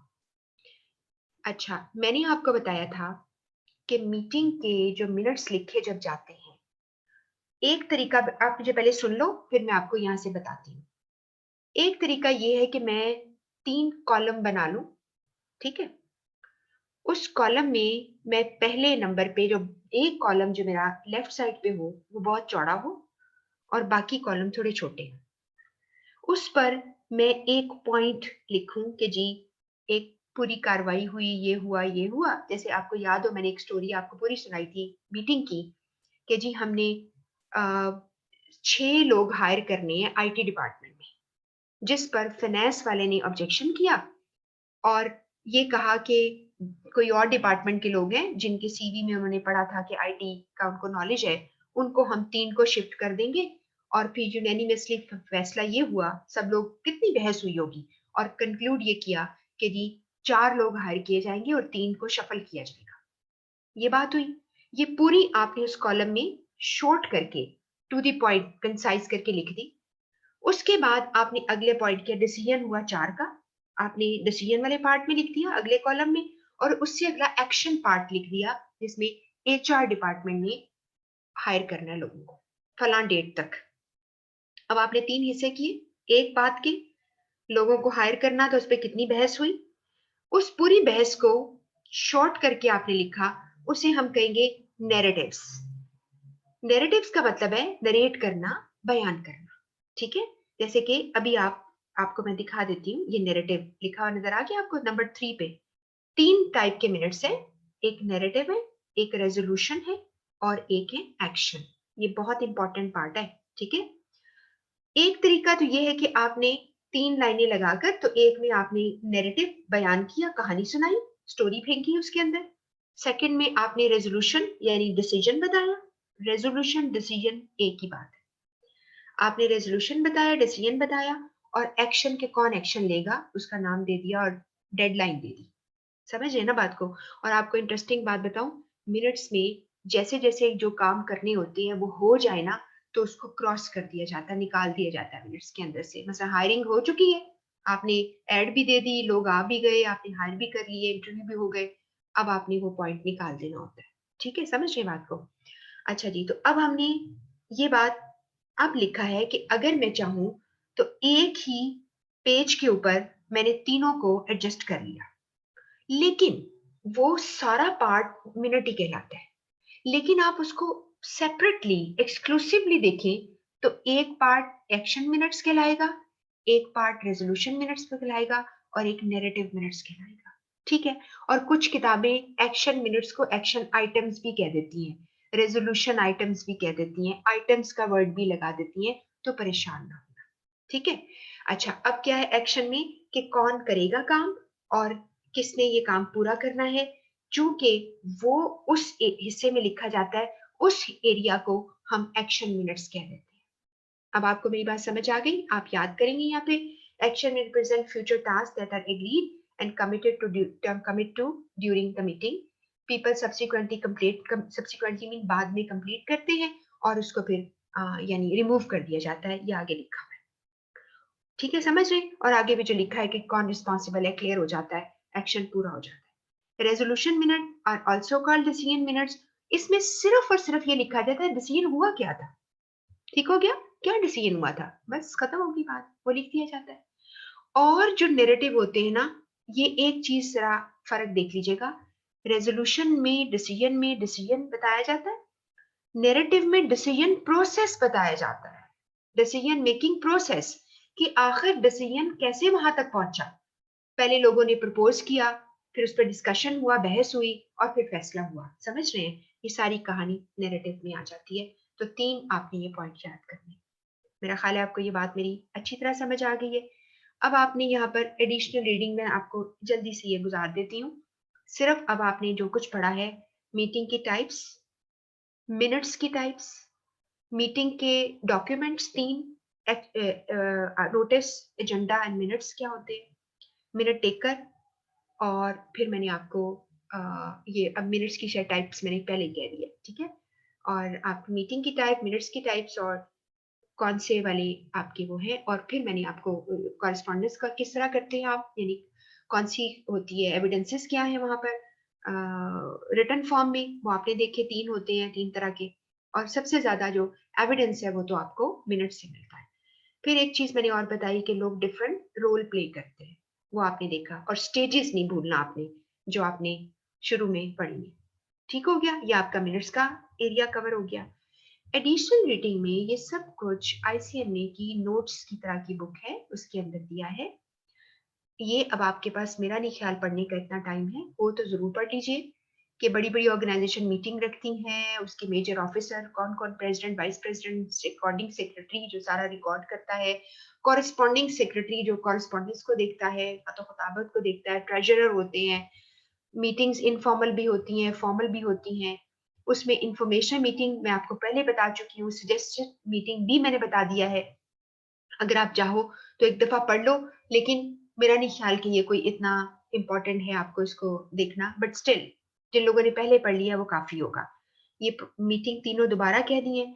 इसके बाद मेथड ऑफ सॉल्विंग प्रॉब्लम, उसमें कुछ तरीके उसने बताया है कि आप क्या क्या करते हो।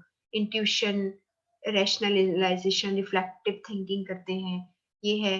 मेरा नहीं ख्याल कि इस पे कोई बात होगी। इंट्यूशन होती है, आपको अंदर से एक फील आती है, आपकी डीप इनसाइड होती है। रैशनलाइजेशन होता है, आप किसी चीज को जस्टिफाई करते हो अकल और दलील पर। और रिफ्लेक्टिव थिंकिंग का मतलब होता है कि आपने पहले किसी चीज को अंडरस्टैंड कर लिया है और अब आप अपने रवैयों से, अपनी बातों से उसे एक्सप्रेस करते हो, तो इसे रिफ्लेक्टिव होना कहते हैं। तो रिफ्लेक्टिव थिंकिंग में लिखा है कि लॉजिकल प्रोग्रेशन होता है। लॉजिकल प्रोग्रेशन का मतलब समझते हो? लॉजिक के साथ, अकल और दलील के साथ प्रोग्रेशन मीन आगे जाना, डेवलपमेंट होना, वो होती है। उसके बाद यहाँ पर प्रॉब्लम सॉल्विंग मीटिंग के उन्होंने आपको कुछ स्टेप्स बताए हैं कि जब आप मीटिंग प्रॉब्लम करेंगे सॉल्व, तो बैकग्राउंड एनालिसिस कीजिए, डिस्कवरी ऑफ सोल्यूशन कीजिए, फिर सोल्यूशन को इवेलुएट कीजिए और सोल्यूशन को इम्प्लीमेंट कर दीजिए। तो चले इसको आप जरा रिवाइज कर लेना। उसके बाद यहाँ पर लिखा है जी, ये छोड़ दें, इसको बिल्कुल नहीं पढ़ना आप ना, आपके पास टाइम है इस वक्त पढ़ने का। बैकग्राउंड एनालिसिस एंड ब्ला क्या है, मीनिंग सीधे उल्टे लफ्ज लिखे हुए इसके अंदर, वो नहीं पढ़ने की जरूरत है आपको। मैं आगे भी कुछ देख देती हूँ कि अगर कोई बात बताने वाली है। ये सारी वही जो आपको मैंने स्टेप्स बताए ना, उसके ऊपर। हाँ, अगर आपने पढ़ना है तो लीडरशिप रिस्पॉन्सिबिलिटीज की हेडिंग पढ़ लो साथ। एक आपने वो स्टेप्स पढ़ लो, जो प्रॉब्लम सॉल्विंग के स्टेप है इसमें से पढ़ लो, नोट कर लो। और लीडर की रिस्पॉन्सिबिलिटीज हैं, मीटिंग से पहले क्या करेगा, उसका उस जाहिर बात है, ये सारी आपको मैंने जुबानी सारा कुछ बता दिया है। तो वो इस चीज को देखेगा कि क्या सारी चीजें तैयार हैं, ठीक है। ड्यूरिंग मीटिंग क्या करेगा, लोगों को कंट्रोल करेगा, एजेंडा को फॉलो करेगा, एक दफा रीडिंग चलो कर लेना। और इसमें पता है एक और चीज भी होती है, लीडरशिप की एक रिस्पॉन्सिबिलिटी भी होती है कि मीटिंग के अंदर किसी की मोनोपोली को वो नहीं सस्टेन करने देता। एक बंदा है बोल ही जाता है, हर बात में वही कुछ कर रहा होता है, तो इसलिए बाकी लोग जो है वो नहीं हिस्सा ले पाते। और आफ्टर मीटिंग उसने ऑब्वियसली आपने मिनट्स को देना है, और जो भी फॉलो अप एक्शन का मतलब है कि जो जो आपने फैसले किए थे क्या उसके ऊपर फॉलो अप लेता है कि भाई ये काम हो रहा है, ठीक है। उसके बाद पार्टिसिपेंट्स की है, मीटिंग से पहले इंफॉर्मेशन लेकर आओ, डेटा चेक करो, टाइम पे आ जाओ, मीटिंग के दौरान पूरा कंट्रीब्यूट करो, और जो है यानी मीटिंग को सक्सेसफुल बनाने में पार्टिसिपेट करो। इस तरह ये पॉइंट्स हैं इसके, आप चाहें तो पढ़ सकते हैं, नॉट वेरी इंपॉर्टेंट इन अ वे कि इतने ज्यादा सवाल नहीं आपको इस तरह के आ सकते। और fulfil the responsibility after the meeting, कि आपको जो काम अगर दिया गया था तो आप करेंगे। उसके बाद अगला ये सारा आईसीएमए की बुक का है, पर्पजेज ऑफ मीटिंग है, example of meeting objective, to perform inform, वो अभी हमने आपको शुरू में हर चीज का बताया कि इन्फॉर्म करना होता है किसी को, किसी सोल्यूशन पे पहुंचना होता है, कोई रियलिस्टिक आपने कोई लोगों को कन्विंस करना होता है, कोई भी वजह हो सकती है आपने मीटिंग को कॉल किया है। फिर ये मीटिंग का नोटिस था, डे और डेट ये हम पढ़ चुके हैं पहले ही, बस ये खत्म हो गया। तो ये आपका जो है 11 नंबर सेट खत्म हुआ। अब 12 नंबर सेट को मैं एक्सप्लेन कर देती।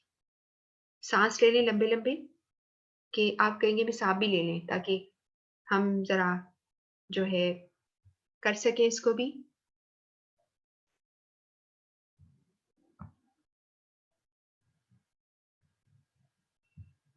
इसमें आपको पता है 12 में क्या है, फिलर टॉपिक्स है। मैं एक लफ्ज बोलूंगी, एक्सप्लेन करती जाऊंगी। ये इसलिए है, जिस तरह आपको कहते हैं ना to be on the safe side, कि कोई सवाल अगर यहाँ से बन के आगे तो कैसे करोगे।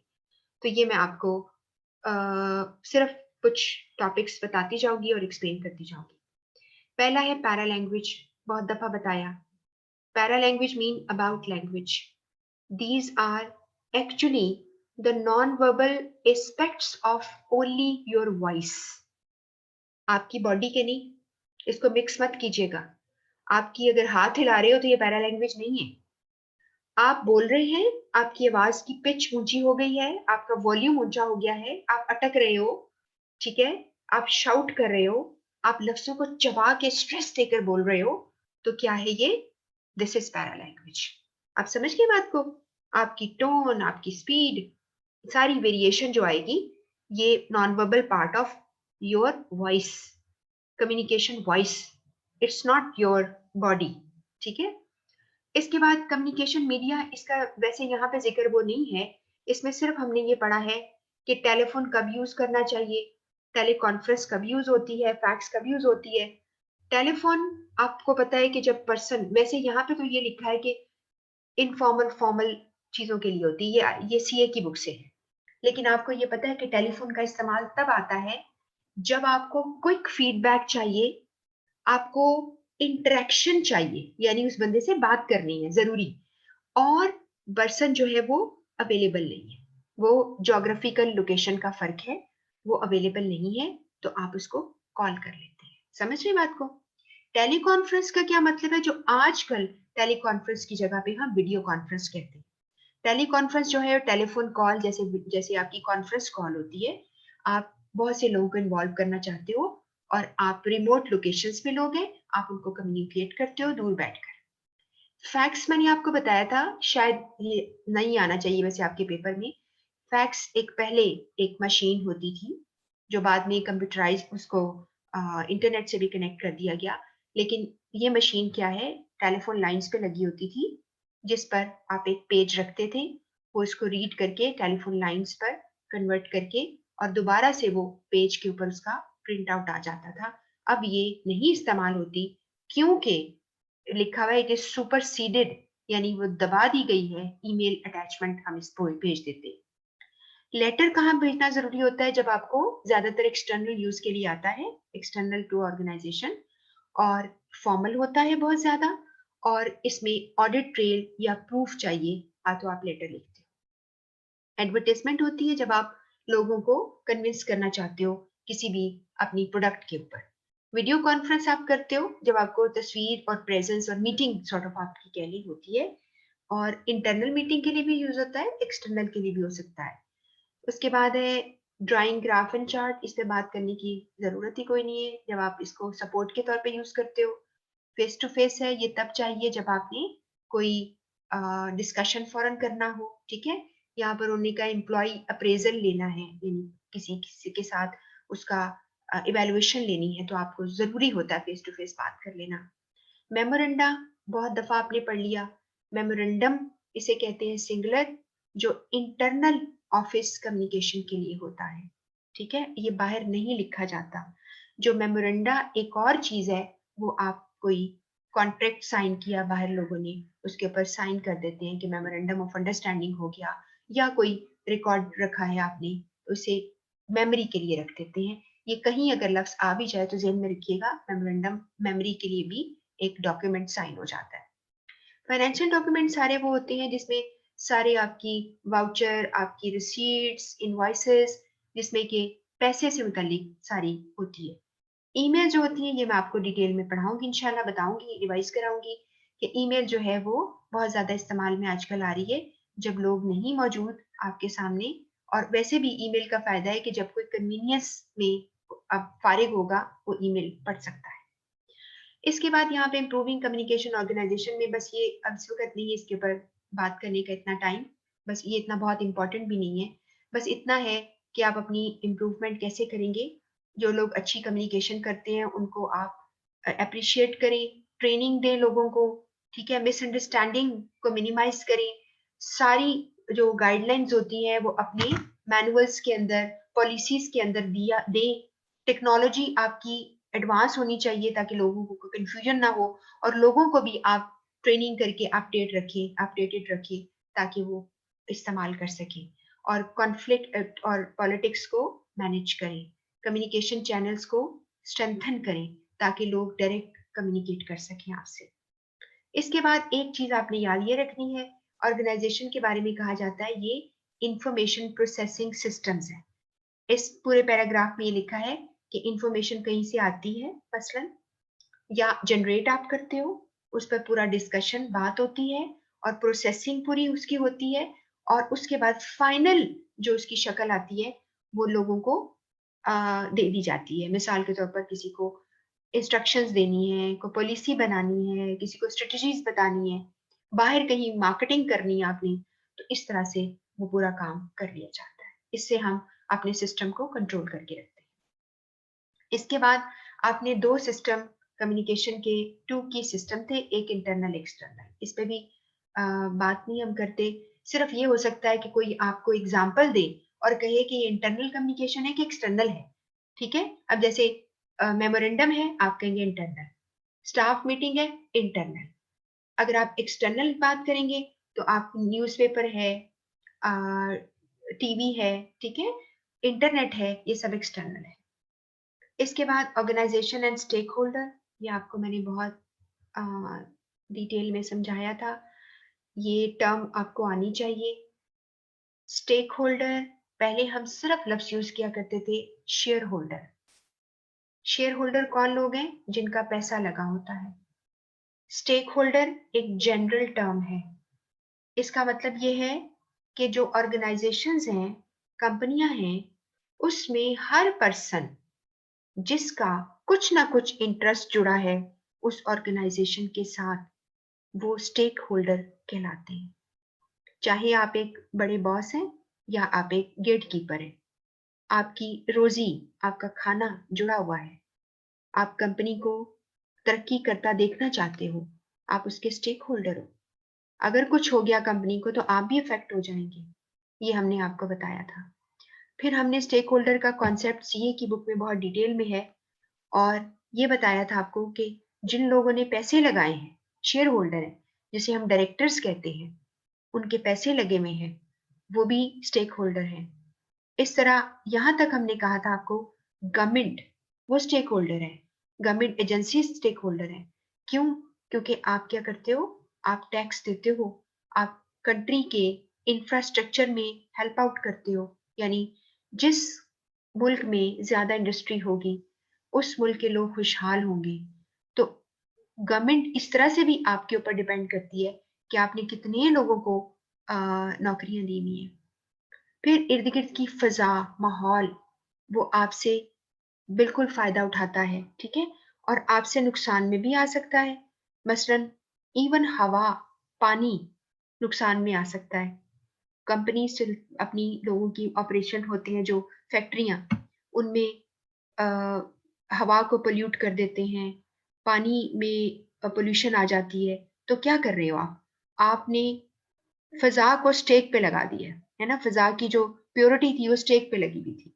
तो इसलिए वो भी स्टेक होल्डर है। तो हर चीज़ स्टेक होल्डर है, ये बहुत जनरल टर्म है। समझ गए बात को? और ऑर्गेनाइज़ेशन के बारे में कहा जाता है, ये सोशल अरेंजमेंट है लोगों की, लेकिन ये डेलिब्रेटली होती है। आप खुद से 4 बंदे इकट्ठे करके ऐसे सड़क पे जाते नहीं करते। आप उनको क्या करते हैं? आप खुद सेलेक्ट करते हैं। और फिर हमने ये भी देखा था कि हर कंपनी जो है ऑर्गेनाइज़ेशन दूसरी ऑर्गेनाइज़ेशन से फ़र्क होती है। इसके बाद आपने स्टेक होल्डर मैंने बता दिया, इसका कुछ स्टेक पे लगा है और इस पर फिर ये मैंने आपको ये बता इसमें इम्पोर्टेंट बात ये थी, स्टेक होल्डर के पॉइंट ऑफ व्यू से सिनेरियो बेस्ड जो लिखा हुआ है इसके अंदर ये लिखा है कि एक कस्टमर आपके पास चीज़ खरीदने आता है, वो भी स्टेक होल्डर है। क्योंकि वो जब चीज़ ले जाएगा, तो वो फिर चाहेगा कि सेफ रहे चीज़ या अगर वो खराब यानी खराब ना हो। अगर खराब हो जाए, तो आपकी कंपनी में वापस आएगा और कहेगा इसको ठीक कर दें। एटलीस्ट जैसे गाड़ी खरीद लें, उसके स्पेयर पार्ट्स मिलते रहें। तो इस सूरत में वो भी स्टेक होल्डर है। अब वो कहता है कि अगर एक कस्टमर तुम्हारे पास आता है, तो उसकी कैफियत को जानो कि उसकी इस वक़्त ज़रूरत क्या है? पैसा वो खर्च करना चाहता है? हाँ जी, ठीक है। लेकिन वो सेफ्टी चाहता है। तो आप जब बात करेंगे, उसको सेफ्टी आप ज़्यादा उसके ऊपर स्ट्रेस दें। जैसे मिसाल के तौर पर अब जैसे मैं एक देख रही थी, एक केस स्टडी थी, उसमें उन्होंने ना जहाज़ कोई था, उसके लिए मार्केटिंग करवानी थी। उन्होंने कहा कि मार्केटिंग वालों ने 2-3 टीमों ने अपने-अपने प्रोजेक्ट उनको दिए कि हम इस तरह मार्केटिंग करेंगे आपकी। उन्होंने प्रोजेक्ट जो दिया उसने कहा जैसे आपको देखते हो ना टीवी पर जब एड आती है ना, तो वो ऐसे नहीं मुँह उठा के एक एड बन जाती। वो पूरी बाकायदा एडवर्टाइज़िंग कंपनीज़ हैं, वो अपना एक आपको स्क्रिप्ट देती हैं, आप उसे अप्रूव करते हो, फिर वो जाकर एड बनती है। तो उन्होंने क्या किया कि बताया कि जी अ, आपकी जो बहुत सेफ्टी है, अब अगर अगर खुदा ना ख़ास्ता आपकी साँस बंद हो रही हो, तो आप उसको नीचे पुल करें, वो आपको ऑक्सीजन मास्क पहन लें और किसी इमरजेंसी की सूरत में आप ये प्रेस करें, ये आप ऊपर अपना जो है यानी हवा को सेट कर लें, इस तरह की बातें और एग्ज़िट करना पड़े, ये सारी बातें वो बता रहे हैं। उन्होंने इसके ऊपर कहा कि आप करना क्या चाह रहे हैं? आप हमारी डुबोना चाहते हैं एयरलाइन को? यानी आप लोगों के दिल में ये डर डाल दें कि खुदा ना खास्ता जहाज़ जो है वो क्रैश हो जाएगा, ये जहाज़ जो है वो कहीं गिरने लगा है तो तुम अपने आप को बचा रहे हो। आप लोग सिर्फ़ फ़ोकस करें लग्ज़री के ऊपर। आप कहेंगे आपको ये सहूलत ये मिलेगा, तो ये ज़्यादा बेहतर है। तो इसमें ये होता है कि आपने देखना है कि आपका स्टेक होल्डर कौन है, उसके मुताबिक आपकी कम्युनिकेशन को एडजस्ट करना है। इस पूरी बात का मतलब ये था। ठीक है? इसके बाद यहाँ पे एक डिटेल लिखी हुई है कि स्टेक होल्डर का नाम क्या है? वो शेयर होल्डर है, उसने पैसा लगाया है। क्या चीज़ स्टेक पे लगी है? आगे उसकी डिटेल लिखी है। तो ये आप पढ़ लीजिएगा अगर आप बहुत ज़्यादा इम्पोर्टेंट तो नहीं है लेकिन फिर भी पढ़ लीजिए, ये सीए की बुक से है। अगर आप डायरेक्टर हैं, मैनेजर हैं, तो आपकी रोज़ी-रोटी, आपका जो करियर है, आपकी रेपुटेशन है, इस पे लगी है, लाइवलीहुड लगा है। अगर आप कस्टमर हैं तो आप चीज़ें दोबारा से चाहेंगे कि कोई टूट जाए, खराब हो जाए, आपकी गारंटी-वारंटी होती है। आप सप्लायर हैं, आप चीज़ें सप्लाई करते हैं, कंपनी बंद हो जाए, किसको सप्लाई करेंगे? इतना बड़ा क्लाइंट आपका ज़ाया हो गया। लेंडर हैं यानी बैंक वगैरह या और कोई कंपनियाँ होती हैं जो कि उधार देती हैं, आप उनके क्रेडिटर होते हो। तो अगर आप बंद हो गए, तो वो आपसे इंटरेस्ट लेते थे। इंटरेस्ट समझते हो ना ये जो सूद जैसे-जैसे हम कहेंगे, तो ये सिस्टम ही सारा बैंकों का इंटरेस्ट के ऊपर है। गवर्नमेंट और उसकी एजेंसीज़ हैं, इसमें आपका जो है यानी गवर्नमेंट चाह रही है कि हमारा इंफ्रास्ट्रक्चर, आपको टैक्स वगैरह पे करोगे, लोकल कम्युनिटी, एनवायरनमेंट, वो मैंने आपको बता दिया, पोल्यूशन वगैरह के पॉइंट ऑफ व्यू से। उसके बाद एक बस छोटी सी बात समझ लो कि इंफॉर्मेशन हर ऑर्गेनाइजेशन के पार्ट में चाहिए।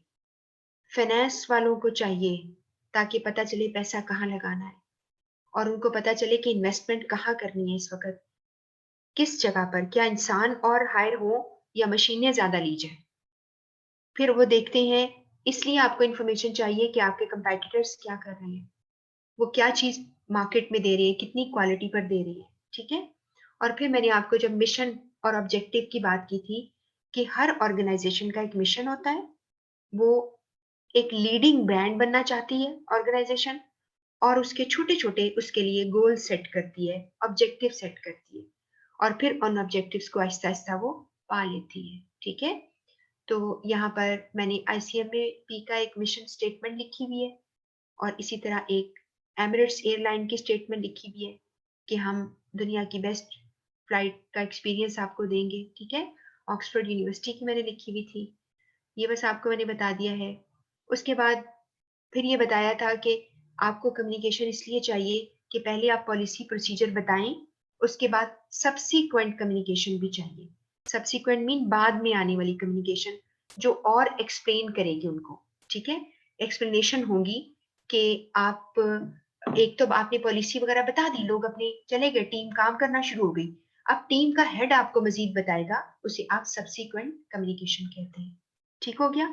इस तरह ऑर्गेनाइजेशन जो है वो अपने सिस्टम को लेके चलती हैं। इसके बाद मैंने आपको फाइनेंशियल सिस्टम का ये बताया था कि किसी भी कंपनी का फाइनेंशियल सिस्टम स्ट्रांग होता है, उसको हर जगह कम्युनिकेशन चाहिए, प्लानिंग में, कंट्रोल में, रिकॉर्डिंग ट्रांजैक्शन में, परफॉर्मेंस मेजरमेंट में, डिसीजन मेकिंग में। ये बहुत इंपॉर्टेंट तो नहीं है, लेकिन एक दफा चले आपको, एक दफा आपके दिमाग से गुजर जाए रिवीजन के पॉइंट ऑफ व्यू से। और हर तरह की इंफॉर्मेशन में फाइनेंशियल इंफॉर्मेशन भी रेलेवेंट, कंप्लीट, न्यूट्रल, न्यूट्रल हर वो चीज है जो अनबाइस्ड होती है, यानी उसमें आप अपनी पसंद नापसंद नहीं लगाते। आपको ये बहुत दफा मैंने बात पहले भी समझाई है कि एग्जामिनर इस्तेमाल करता है लफ्ज को ऑब्जेक्टिव। ऑब्जेक्टिव के एक मतलब है मकसद, और एक मतलब है न्यूट्रल, ठीक है। तो अनबाइस्ड भी ऑब्जेक्टिव यानी न्यूट्रल होता है, और जो सब्जेक्टिव वर्ड है उसका मतलब है अपनी पसंद लगाना बीच में, जिसमें आप पार्शल हो जाते हो, इम्पार्शल नहीं होते। फिर ये एक इसमें इंपॉर्टेंट बात थी जो अगेन सीए की बुक से है, कि इंफॉर्मेशन 3 लेवल्स पे होती है। टॉप लेवल के लोग स्ट्रेटेजिक लेवल कहलाते हैं, मिडल के लोग टैक्टिकल कहलाते हैं, जो डे टू डे एक्टिविटीज करते हैं ऑपरेशनल लेवल के लोग होते हैं। ज्यादातर स्ट्रेटेजिक वाले लॉन्ग टर्म प्लानिंग करते हैं। ये बात ठीक है कि लॉन्ग टर्म प्लानिंग करते हैं, जैसे यहाँ लिखा है 3 से 5 साल तक की प्लानिंग, लेकिन बाजू का फैसला अगर बहुत बड़ा हो, और चाहे आपने ये 3 महीनों में क्यों ना करना हो, वो भी स्ट्रेटेजिक वाले ही करेंगे, टेक्टिकल वाले नहीं करेंगे, ठीक है। टेक्टिकल वाले अपने लेवल का दरमियान में काम करते हैं, कि वो उनके शॉर्ट टर्म प्लान होते हैं, 6 से 1 साल का भी प्लान हो सकता है, लेकिन प्लान में देखिए बात क्या है, कि जैसे उसने लिखा है कि हम जिस सप्लायर से चीजें खरीदते हैं, अब हम दूसरे सप्लायर से खरीदेंगे। ये बात स्ट्रेटेजिक वाले नहीं सोचते, उन्होंने बड़े बड़े काम करने होते हैं, टेक्टिकल वालों ने इस चीज को करना होता है, ठीक है। अब जैसे फॉर इंस्टेंस एक मिसाल मैं आपको देती हूँ, आपने अगर घर में कुक रखा हो, आप उसे कहती हैं खाना पका दो, शाम में गेस्ट आने हैं, ये चीजें, अब वो चीजें पूरी करेगा, वो कौन सी मार्केट से जाके सारे इंग्रेडिएंट लाएगा, ये उसका मसला है, ये आपका मसला नहीं है। आपने उसको कह के आप चले गए, तो वो खुद ही तैयार करेगा, ठीक है। तो ये बिल्कुल वही चीज है, स्ट्रेटेजिक वाले उनको बताते हैं, और टेक्टिकल वाले इस पे प्रैक्टिकल काम करते हैं। और ऑपरेशनल वाले जो होते हैं ना, वो तो फिजिकल काम कर रहे होते हैं, जैसे मशीन पे काम करते हैं, और छोटे मोटे जो हैं वो डिसीजन में इन्वॉल्व होते हैं, जैसे लिखा है कि नई सप्लाई ऑर्डर करनी है, ऑपरेशन वाले बताएंगे, सुपरवाइजर लेवल तक होंगे, मिडल वालों को कि जी जैसे हेड होंगे किसी डिपार्टमेंट के, ये कि क्या चीजें आपको चाहिए अगले वीक मजीद काम करने के लिए, ठीक हो गया। अब यहाँ पर अगला जो पॉइंट आ रहा है कि इंफॉर्मेशन, ये थोड़ा सा अब मैं कहूंगी इंपॉर्टेंट है, इस लिहाज से कि इंफॉर्मेशन उस वक्त वैल्यूएबल होती है जब उसका सोर्स क्रेडिबल हो, पॉइंट नंबर 1, काबिल एतबार। ईज ऑफ एसिमिलेशन या एब्जॉर्प्शन या अंडरस्टैंडिंग, आसानी से अंडरस्टैंड हो सके। एक्सेसिबिलिटी, मैं उसको एक्सेस कर सकूं, यानी मेरे पास रहे, मैं उसको मजीद पढ़ सकूं, देख सकूं। और फिर है रेलेवेंस, और वो मेरे फील्ड से रिलेटेड हो। तो 4 पॉइंट्स, 4 फैक्टर किसी कम्युनिकेशन को वैल्यूएबल बनाते हैं। ठीक है, ये बात समझ में आ गई। इसके बाद अगला ये पॉइंट है, ये जस्ट आप जैसे कहते हैं ना कि कभी कभार कोई सवाल बना हुए आ जाता है, तो फिर आपको उसका मतलब पता होना चाहिए। यहाँ पर हम पढ़ रहे हैं कि इंफॉर्मेशन एक्यूरेट होती है जिसमें हर चीज ध्यान से बनी हो, कंप्लीट होती है जिसमें तमाम सवालात के जवाब हो, कॉस्ट बेनिफिशियल या इसे कॉस्ट इफेक्टिव कहते हैं। ये दोनों चीज लफ्ज इस्तेमाल कई दफा पेपर्स में इस्तेमाल होते हैं। कॉस्ट बेनिफिशियल या कॉस्ट इफेक्टिव होने का मतलब ये है कि आप दो तरह की कॉस्ट इस्तेमाल करते हो अपनी लाइफ जो आपकी एज अ एम्प्लॉय। कॉस्ट एक आपके टाइम की और दूसरी आपकी मनी। तो कॉस्ट बेनिफिशियल का मतलब है कि जो टाइम और जो मनी लगी कम्युनिकेशन को इकट्ठे करने में, जैसे लिखा क्वालिटी, मुझे आपने कहा जाओ सर्वे करके आओ, रिपोर्ट बनाओ। मैंने रिपोर्ट तैयार की, आपने मेरे पे इतना पैसा लगा दिया, मैं अपनी सीट से उठ के गया और सारा हफ्ता लगा के आया। अगर उसका इन द लॉन्ग रन आपको फायदा है, बहुत ज्यादा हुआ, तो वो कॉस्ट बेनिफिशियल रही। और अगर आपके पैसे डूब गए तो नुकसान हो गया, कोई फायदा नहीं हुआ। आपने खामखा मेरे मेरे भी काम जाने की नहीं किया, मैं अपने ऑफिस से, और मेरे पास पैसे भी लग गए जाने आने की और स्टे करने की। उसके बाद है यूजर टारगेटेड, यानी यूजर फ्रेंडली इसे कहते हैं। जिसने इसको सुनना है, आपका ऑडियंस पढ़ना है, उसके मुताबिक होनी चाहिए। रेलेवेंट होनी चाहिए, ये आपको पहले ही पता है बात का। इरेलीवेंट को ओमिट मीन निकाल दो, ओमिट लफ्ज है ओमिशन, निकाल देना। अथॉरिटेटिव का मतलब है उसका सोर्स क्रेडिबल हो, जैसे मैंने पीछे आपको बताया, रिलायबल सोर्स।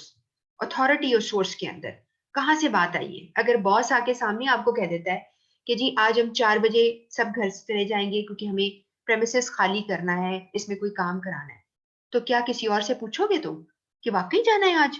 भाई वो तुम्हें सामने कह के गया है, तो कैसे नहीं जाना तुमने? तो अथॉरिटेटिव होना चाहिए, टाइमली, वक्त पर होना चाहिए, कि अगर आप टाइम गुजर गया तो कोई फायदा नहीं। और इजी टू यूज, आसानी से आप इसे इस्तेमाल कर सकें, यानी इसमें कॉम्प्लिकेटेड वर्ड्स ना हो, और बार बार आप पूरी इस कोर्स में पढ़ते आए हो, जार्गन इस्तेमाल ना करो, सिमेंटिक नॉइज ना करो, क्लीशेज इस्तेमाल ना करो। बताया ना आपको बहुत दफा मैंने, क्लीशेज का इस्तेमाल ना करो। और शायद मैंने कलोकियल लैंग्वेज भी आपको बताया था कि ना इस्तेमाल करो। तो ये चीजें आपने ध्यान करनी है, ठीक है। और एक टर्म मैंने आपको बाद में शायद रिवीजन में भी आ जाएगी, मैंने कहीं लिखी भी थी, डेनोटेशन का इस्तेमाल किया करो, कॉनोटेटिव वर्ड्स ना इस्तेमाल किया करो। ये भी मैं एक दफा फिर बता दूंगी, ये हर्टा मर्फी की बुक में बड़े तरीके से उसमें इंपॉर्टेंट लिखा हुआ है। इसके बाद ये बहुत आसान है, अभी पहले पीछे पढ़ाया इसी पेज के ऊपर, इंटरनल एक्सटर्नल सोर्सेज, आपको वो नाम देगा। अकाउंटिंग रिकॉर्ड आप कहेंगे इंटरनल, एचआर के लोग इंटरनल, पेरोल आपको रिकॉर्ड मिलता है, सब इंटरनल है। लेकिन जैसे लिखा है ब्लूमबर्ग या रॉयटर, जो कि आपको स्टॉक के बारे में एनालिसिस, बिजनेस के बारे में एनालिसिस देती है, एजेंसियां हैं ये, या इंटरनेट वगैरह, ये सब एक्सटर्नल सोर्सेज हैं इंफॉर्मेशन के, ये मैंने आपको पहले भी बता दिया। इसके बाद बस थोड़ा सा बच्चों रह गया है, गोल्स ऑफ बिजनेस कम्युनिकेशन क्या है, कि आप जो हैं, जस्ट एक मिनट रुकती हूँ।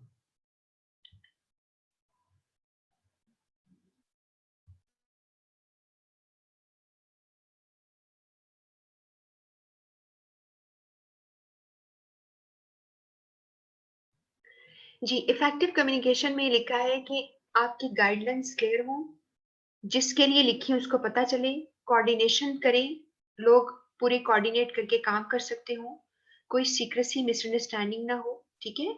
और हर एक को इंफॉर्मेशन जो है वो मिल जाए, और उसमें कॉन्फ्लिक्ट रिड्यूस करो, सबसे जरा जरूरी बात है। ये एक सिनेरियो तब मैंने आपको दिया था कि आप इसको पढ़ लो। इसमें फ्लॉज लिखे थे, जिन लोगों ने नहीं पढ़ा हुआ पहले वो जरूर पढ़ लें, क्योंकि इस तरह सिनेरियो बेस्ड क्वेश्चन जो आते हैं वो आप एक दफा पढ़ोगे ना तो आपको समझ आ जाएगी। यहाँ पर एक लफ्ज है एम्बेडेड और एक लफ्ज है एजम्पशन। एजम्पशन मीन अज्यूम कर लेना, यानी फैक्ट्स नहीं है, अज्यूम किया हुआ है, मफरूजे कायम करनी है, फर्ज करी की बातें, उसको आप एजम्पशन कहते हो। और एम्बेडेड होता है किसी चीज का किसी चीज के अंदर चले जाना, ठीक है, यानी डाल देना। तो ये आप जरा इसको पढ़ लेना, और आगे इसके सारे लिखा है, रिजल्ट भी दिया हुआ है किसके अंदर क्या था, ठीक है, ये पढ़ लेना। इसके बाद फिर एक छोटी सी बात रिपीट हो रही है, लेकिन ये फिर वही बात है, बहुत इंपॉर्टेंट है। फॉर्मल इनफॉर्मल कम्युनिकेशन पे बहुत आपको सवाल आते हैं। ये वो वाला पार्ट है जो पीछे वाले नोट्स में आपने नहीं पढ़ा था। इसमें आपने देखा कि फॉर्मल चैनल्स होते हैं, ऑफिशियल चैनल्स, ऑर्गेनाइजेशन खुद बनाती है डेलिब्रेटली, ठीक है। ऑर्गेनाइजेशनल चार्ट्स के ऊपर पूरा डिस्प्ले होता है कौन किससे बात करेगा, और जॉब डिस्क्रिप्शंस क्लियर होते हैं। आप ये सोचेंगे कई दफा ऐसा भी होता है, कई दफा मूवीज में भी नजर आ जाता है, या यानी देखने में भी आया है कि किसी ऑर्गेनाइजेशन में आप जाओ ना, तो ऑफिस जो बॉस का होता है ना, उसका बड़ा अपना तरीके से उन्होंने सेट किया होता है, ये प्लांट लगाए हुए हैं, ये जबरदस्त टेबल पे चीजें होती हैं, बड़ा सीनिक व्यू है आपकी खिड़की से, बड़ी चीजें अच्छी लगाई होती है। इस तरह उन्होंने एक ऑर्गेनाइजेशन चार्ट बनाया होता है, उसमें बाकायदा ना उन्होंने तस्वीरें लगाई होती हैं। सबसे टॉप पर बॉस की तस्वीर है, उसके नीचे डिपार्टमेंट्स के नाम के साथ तो उनकी तस्वीरें होती हैं। इस तरह बड़ी आसानी से रिकग्निशन हो जाती है। तो इसमें लिखा है कि इन जो फॉर्मल होती है उसमें ऑर्गेनाइजेशन चार्ट होते हैं, जॉब डिस्क्रिप्शन क्लियर होती है, और एक स्ट्रक्चर बनता है जिसमें चेन ऑफ कमांड के थ्रू, ठीक है, there has a proper structure and chain of command, आपको बताया था कौन किससे बात करेगा, कौन किसको जवाब देगा। लेकिन जो इनफॉर्मल होती है वो किसी भी ऑफिशियल चैनल के थ्रू नहीं होती, यानी उसका कोई स्पेसिफिक ऑफिशियल चैनल नहीं होता, वो अनऑफिशियली हम बात करते हैं, ठीक है। चाहे बड़े बड़े ऑफिस और जजेस, और एक सवाल में देख रही थी इंटरनेट के ऊपर, मैं कुछ क्वेश्चंस पे काम करी थी, उसमें उन्होंने लिखा हुआ है कि जितनी बड़ी ऑर्गेनाइजेशन होती है उसमें सबसे ज्यादा ग्रेप वाइन, सबसे ज्यादा इनफॉर्मल कम्युनिकेशन के चांसेस होते हैं। और इसके बाद यहाँ पर आपको अच्छी तरह पता है गॉसिप और र्यूमर। गॉसिप गप लगाना, रूमर अफवाहें फैलाना, उसके जरिए इनफॉर्मल कम्युनिकेशन कॉलीग्स और लोगों के बीच में ऑफिस के अंदर जाती है, और इसका नाम हमने पढ़ा था ग्रेप वाइन। और मैंने आपको ये मिसाल दी थी तब भी, और यहाँ पे वो मिसाल है कि कब कुछ जो होते हैं ना बहुत ही स्मार्ट लोग होते हैं, वो ग्रेप वाइन यानी इनफॉर्मल कम्युनिकेशन का इस्तेमाल किसी कंस्ट्रक्टिव पर्पस के लिए भी करते हैं। और उसके लिए मैंने आपको जो मिसाल दी थी वो इस ब्लॉग में लिखी हुई है कि एक कंपनी के फाइनेंशियल डायरेक्टर को, आपने फाइनेंस डायरेक्टर को करना था, यानी टर्मिनेट करना था, ले ऑफ देना था, उसको निकालना था जॉब से। तो आपने पहले ही खबर इनफॉर्मली हल्की सी लोगों को बता दी, तो वो फैलती गई किसी भी तरह से, तो लोग जो हैं वो परेशान नहीं होते, और उनको किसी भी चीज के ऊपर जो चेंजेस आती है ना उस पर घबराहट नहीं होती, ठीक है। उसके बाद यहाँ पर भी आगे वाला भी लिखा है कंपैरिजन ऑफ फॉर्मल इनफॉर्मल। उसमें ये लिखा गया है कि एक मिनट होल्ड कीजिए बच्चों।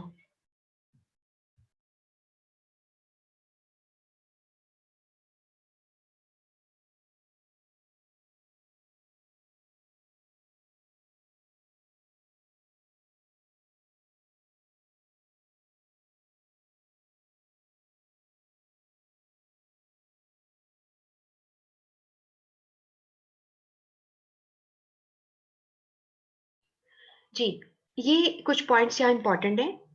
एक सप्लीमेंटेड प्लस, इसका मतलब है कि formal communication is always supplemented with या बाय इनफॉर्मल, यानी हमेशा सपोर्ट में रहती है, क्योंकि लोग सोशली भी तो एक दूसरे से मिलते हैं, गपशप करते हैं, खुश रहते हैं, इसलिए इनफॉर्मल चलती रहती है।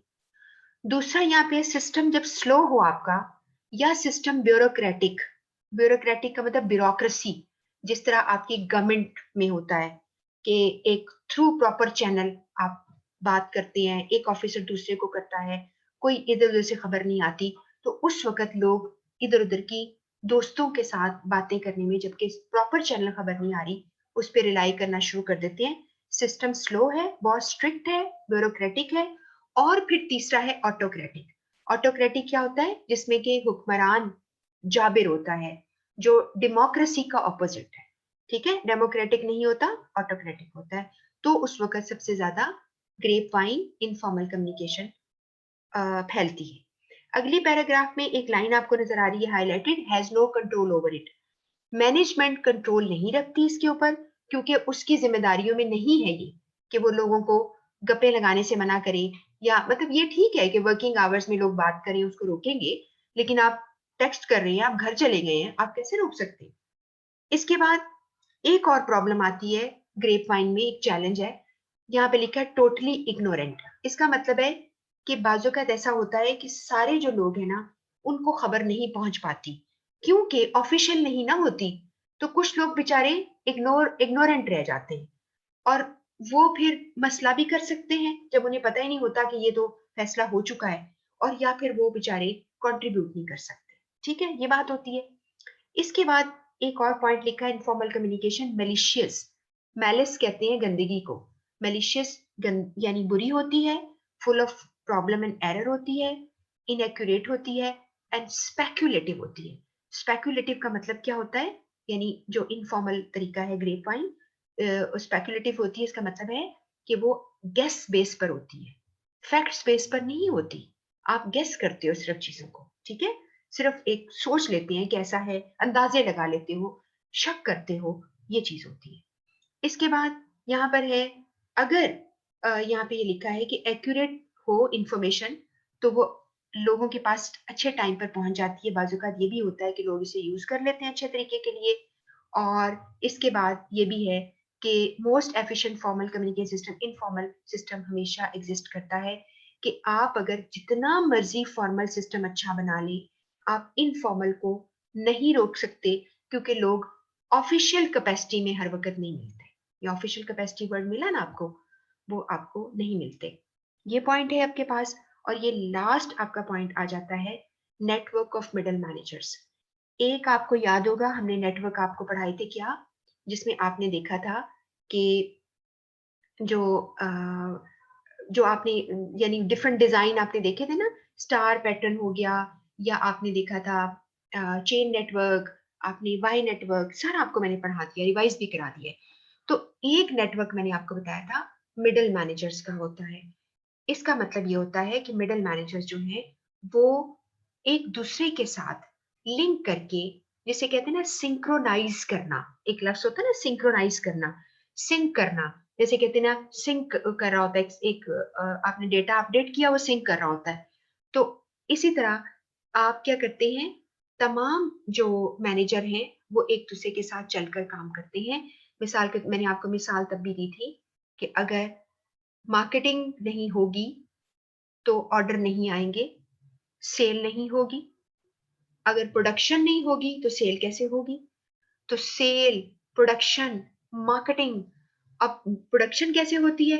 जब आप प्रोक्योरमेंट मैनेजर्स या लॉजिस्टिक के लोग चीजों की खरीदारी करेंगे, ठीक है, तो वो आप लेंगे उसमें। समझ रहे मेरी बात को? तो आप चीजें खरीदेंगे। अब चीजें कैसे खरीदेंगे जब तक ये बजट अप्रूव नहीं होगा? बजट अप्रूव कौन करेगा? फाइनेंस वाला। आप समझ रहे हैं? तो सारे सिस्टम एक दूसरे के साथ चलते हैं। आईटी के लोग हर तरह की आपकी मार्केटिंग में हेल्प कर रहे होते हैं, या मार्केटिंग टीम के साथ काम कर रहे होते हैं। तो इसका मतलब है कि सारे मिडल मैनेजर्स जो हैं, वो एक पूरी प्लानिंग के साथ एक दूसरे के साथ काम करते हैं, कॉर्पोरेट प्लान स्ट्रेटजीज बनाते हैं। ठीक है, ये स्ट्रेटेजिक मैनेजमेंट नहीं है, ये टैक्टिकल लेवल के लोग हैं। ये बात भी समझ में आ गई? ये बात है। और बस छोटा सा पॉइंट ही रह गया, मैं इसको कोशिश करती हूँ कि मैं कंप्लीट कर ही लूँ, 5 मिनट रहते हैं। ये आईसीटी की बात थी और आईटी की बात थी। आईसीटी में ये आपकी सिलेबस आउटलाइन में भी थोड़ा सा इसका जिक्र है। ICT information and communication technologies है, आईटी इंफॉर्मेशन टेक्नोलॉजी है। आईसीटी में क्या आते हैं आपके cell phone, wireless network, internet सब आ जाता है। आईसीटी पे हम बहुत रिलाई करते हैं, उसके बगैर हमारा कहते हैं सांस लेना मुश्किल हो गया कि इंटरनेट ना हुआ तो हम फौत हो जाएंगे, ये वो चीज है। कंपनीज को भी चाहिए, कंपनीज बगैर इंटरनेट के कैसे सरवाइव कर सकती हैं, ठीक हो गया। तो इंफॉर्मेशन जो है वो आप बहुत ही तेजी से लोगों को पहुंचती है। उसकी वजह क्या हो गई है कि आपके पास ज्यादा डेटा पैकेजेस मिल रहे हैं और स्पीड तेज है, जिसे आप बैंडविड्थ कहते हैं।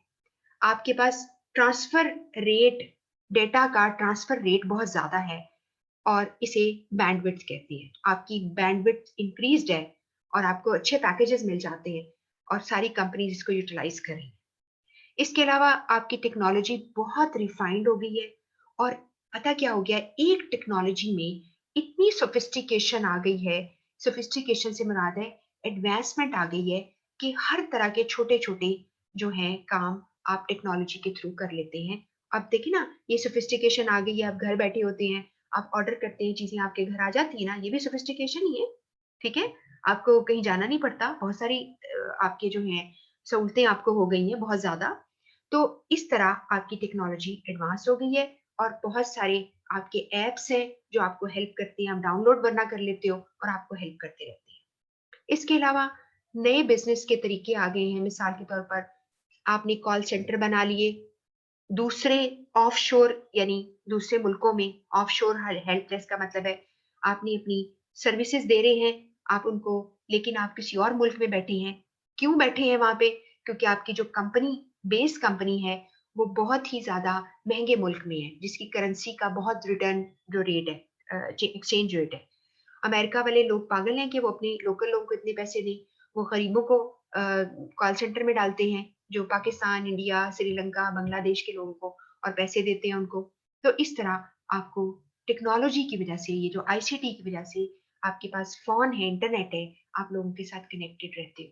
उसके बाद कॉल आंसरिंग ऑटोमेटिक हो गई है, बहुत सारा आपका मेन्यू, सब मेन्यू सिस्टम्स है फोनों के ऊपर। इस पे आप एक नंबर डायल करते हो, आगे से कहता है 1 दबाइए, 2 दबाइए, तो आगे आप चलते जाते हैं। आपको किसी जो पर्सन है फिजिकली कोई बैठा हुआ, उससे बात करने की जरूरत नहीं पड़ती, अनलेस कि आपको बहुत ही कोई जरूरत पड़ जाए। उसके बाद ये है कि इसमें ये बात ठीक है, उसने कहा ये कि आप घर बैठे किसी से बात कर लेते हैं, लेकिन वो कहता है कि बहुत सारे लोग जो इसके खिलाफ भी हैं, वो कहते हैं कि हमें मजा नहीं आता, हमारा जो जो एक कुछ कस्टमर बात करना चाहता है, चीज को पकड़ के देखना चाहता है, वो फ्रस्ट्रेटेड हो जाता है, वो ऑनलाइन नहीं करना चाहता। फिर आपने इसमें था ई कॉमर्स, यानी online buying and selling businesses, इसने बहुत ज्यादा आसानी कर दी है। आईसीटी का एक ये पहलू है। लेकिन इस पर बस लास्ट बात करूंगी, इसके कुछ चैलेंजेस भी हैं कि हर वक्त हम ऑनलाइन जो हम बातें कर रहे हैं, ये लोगों को सिस्टम बना लिए, वेबसाइट्स बना लिए, ब्लॉग्स बना लिए हमने, पॉडकास्टिंग हमारे पास है, बहुत कुछ है हमारे पास, ईमेल है। हम में से कुछ लोग ऐसे हैं जो टेक्नोलॉजी में ज्यादा एडवांस नहीं है, वो टेक्नोलॉजी के इतने वेल वर्स्ड नहीं है, वो बेचारे फिर रह जाते हैं। वन। नंबर टू, टेक्नोलॉजी को अपडेट करना, हर दफा नए सिस्टम्स को यानी सॉफ्टवेयर नए लगाते रहना, अपडेट करते रहना बहुत महंगा है। आपका एक जो इक्विपमेंट है वो पुराना हो जाता है, आउटडेटेड हो जाता है, एक्सपायर हो जाता है, आपको नया करना पड़ता है। तो एक मेंटेनेंस एक दफा करना और उसके बाद उसकी यानी एक दफा उसको लगाना और उसकी मेंटेनेंस बहुत ज्यादा महंगा काम है। और फिर सिक्योरिटी इश्यूज है बहुत ज्यादा, साइबर क्राइम्स, बहुत ज्यादा इश्यूज है, ठीक है। और बाजू का इंटरनेट कनेक्शन के डिफरेंसेस आ जाते हैं। आपके पास इंटरनेट ठीक है लेकिन आपके कस्टमर के पास नहीं है, आपके कस्टमर के पास है लेकिन आपके पास नहीं है, तो ये प्रॉब्लम आती है। और फिर लास्ट बात ये है कि कुछ लोग फेस टू फेस बात करने को प्रेफर करते हैं, मिलना चाहते हैं, जो हमें पीछे भी हमने पढ़ा है। तो ये भी कुछ चैलेंजेस है। तो ठीक है कि आप इलेक्ट्रॉनिक कम्युनिकेशन करते हो, लेकिन और आप इनसे लोगों से बात करते हो इंफॉर्मेशन एंड कम्युनिकेशन टेक्नोलॉजीज के अंदर, लेकिन बहुत सारे प्रॉब्लम्स आ जाते हैं। ठीक है जी, अब काफी आज आपने रिवाइज किया है, एक दफा जरा इसको दोबारा देखिए कि क्या क्या समझ आपको आई है, क्या चीजें रिटेन करोगे, क्या पढ़ोगे, फौरन ही फैसला कर लिया करो। ठीक है, कल मिलेंगे, अब अल्लाह हाफिज।